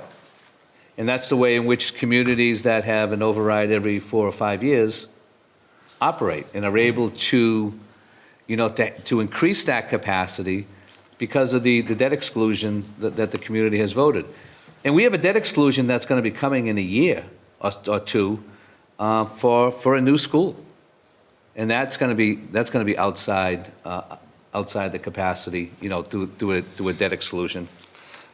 So a lot of, we're not going to solve it all, but I think that we need to think about everyone as we go forward, and know that, you know, no idea is a silly idea. If somebody has some suggestions on the way in which we can do something better, the way in which we increase, I think we would all welcome. And economic development, Josh had mentioned that, and as I mentioned, I think, a couple of weeks ago, we will have that on the agenda in March to discuss it. We don't have the economic development officer anymore in town. We don't have somebody that can go out and to look. I mean, we have properties that could probably be redeveloped. And I think we have seen some movement before in some of the major places, but yeah, I think there's always more that we can do. Mr. Chairman, if I So, might just add please. one thing too, just to Josh's comment too, I mean, one of the challenges in creating new revenue is just the fact that Dedham is so small. There's not a lot of land here. I think that really does is intrinsically make it a little harder to find opportunities for new growth. I mean, the town is largely completely developed. There's not a lot of undeveloped parcels around, and it really, I think it just kind of creates a difficult circumstance, when it comes to trying to create new revenue streams, because we just don't have a lot of space here. So that's certainly something that other communities have a luxury that we don't have. And I know down in Riverdale, we're doing more than our fair share. More than our fair share of new development. Not only a new 80 Bridge Street that was just completed and is now on the tax rolls. We also have 2 huge pieces of property that will be in the process of being developed, which will come onto the tax rolls. And we know, and I'm sure in other parts of our community, there are potential for developments that should be worked at and supported. And I know in Riverdale, and I'll just I know we're lucky that, again, we have a local developer that is working with the community, working with the residents to try to do what's in the best interest of everyone. And so I think, Josh, in probably maybe a year, 2 years, we'll add those 80 units to development and to our tax base. But I do believe that, I do agree, we need to continue to look at, there's some untapped places that we need to talk about and work with. So with that, thank you for the work that you did. We'll continue to do, and I'm sure we will put this up on the website Yes. in the next day or so. And thanks for the Finance and Warren for listening, and for Kevin for hanging out and listening as well. So now I'm going to move to the next item on the agenda. Old and new business. We do have, I'm just looking at the time, we do have maybe a lengthy executive session, so just throw that out there for folks. So I'll go back to old and new business. Anybody want to raise their hand as I'm looking for something? I'll spare Go you ahead. in the general Sure. public, Mr. Chairman. Okay. Demetria? I'm all set. Aaron? No. Josh? Yeah, two things. One, I just want to give an update on the school building process. The MSBA did officially approve the new enrollment numbers that were offered. Just to rehash for the community, it's the new numbers are 360 for a standalone, 550, I think, for a Riverdale-Oakdale combo, and 665 for a Oakdale-Green Lodge combo. We were both invited back into the eligibility phase and the feasibility phase simultaneously, and that was also approved at that last meeting this week. And so the next step in that process is for the school committee to vote on March 20th on the new enrollment choice. I gave them a ton of credit. I was at the meeting last night. They're holding 5 separate forums. 3 in person and 2 on Zoom, I believe. 1 is at the Council on Aging downstairs. They're doing a tremendous amount of outreach, and we all know as volunteers on this board, adding 5 additional meetings to your schedule is quite something. There was some criticism last night about the fact that they had it at 6 o'clock. They had a regular school committee at 7, so I think that was very understandable why they had it at 6 o'clock. Anyway, so that's where we are in that process.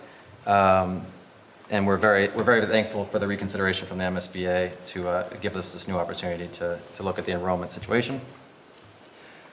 I'll cut this shorter than I was going to say with respect to my colleagues. We've all gotten lots of messages about the meeting last week. I've gotten a lot of messages from outside of Dedham. And the thing that keeps coming back to me is the word cruel has come up a lot of times. So, what word? Cruel. Cruel. For people looking at what transpired, it seems like we had an opportunity to no expense of our own to make it easier for people to get food. And I don't want to get into the decision, but there's some real reputational damage, I believe. These are things that are being reporting statewide. We keep ending up in the news in the state in ways that are not positively reflecting on our town. I do want to just tell the community that I think the overwhelming majority of our town, including the many, many, many folks in the collaborative that are working to support these families, it really is the true spirit of Dedham, and that I'm just going to keep trying to choose to focus on the people. As there's some saying that I can't remember right now, but look for the helpers or something like that. And I think there are some people who are doing tremendous work and spending countless hours supporting these families, despite it not benefiting them at all. And so I just want to keep highlighting that effort as a antidote to the framing that we've seen elsewhere. And I'll leave it at that. Thank you. Thank you. So the next item on the agenda is executive session pursuant to Mass General Law, Chapter 38, Section 21AA, 1, subsection 3, to discuss strategy with respect to collective bargaining or litigation if an open meeting may have a detrimental effect on the bargaining or litigating position of the public body, and the chair so declares I do. Threat litigation 2, subsection 4, to discuss the deployment of security personnel or devices or strategies with respect thereto. And 3, subsection 7, to comply with any general or special law, specifically General Law 4, Chapter 7, Clause 26, General Law, Chapter 214, Section 1B, and/or General Law, Chapter 38, Section 22, subsection F and G, to review the Select Board's January 18, 2024, and/or February 12, 2024 executive session minutes. Votes may be taken. Is there a motion? Second? Second. Discussion? Hearing none on the vote. Demetria? Yes. Dennis? Yes. Aaron? Yes. Josh? Yes. Chair votes yes. We will adjourn from executive session with, at the conclusion. Entertain a motion to adjourn? So moved. Is there a second? Second. All those in favor? Aye. Thank you.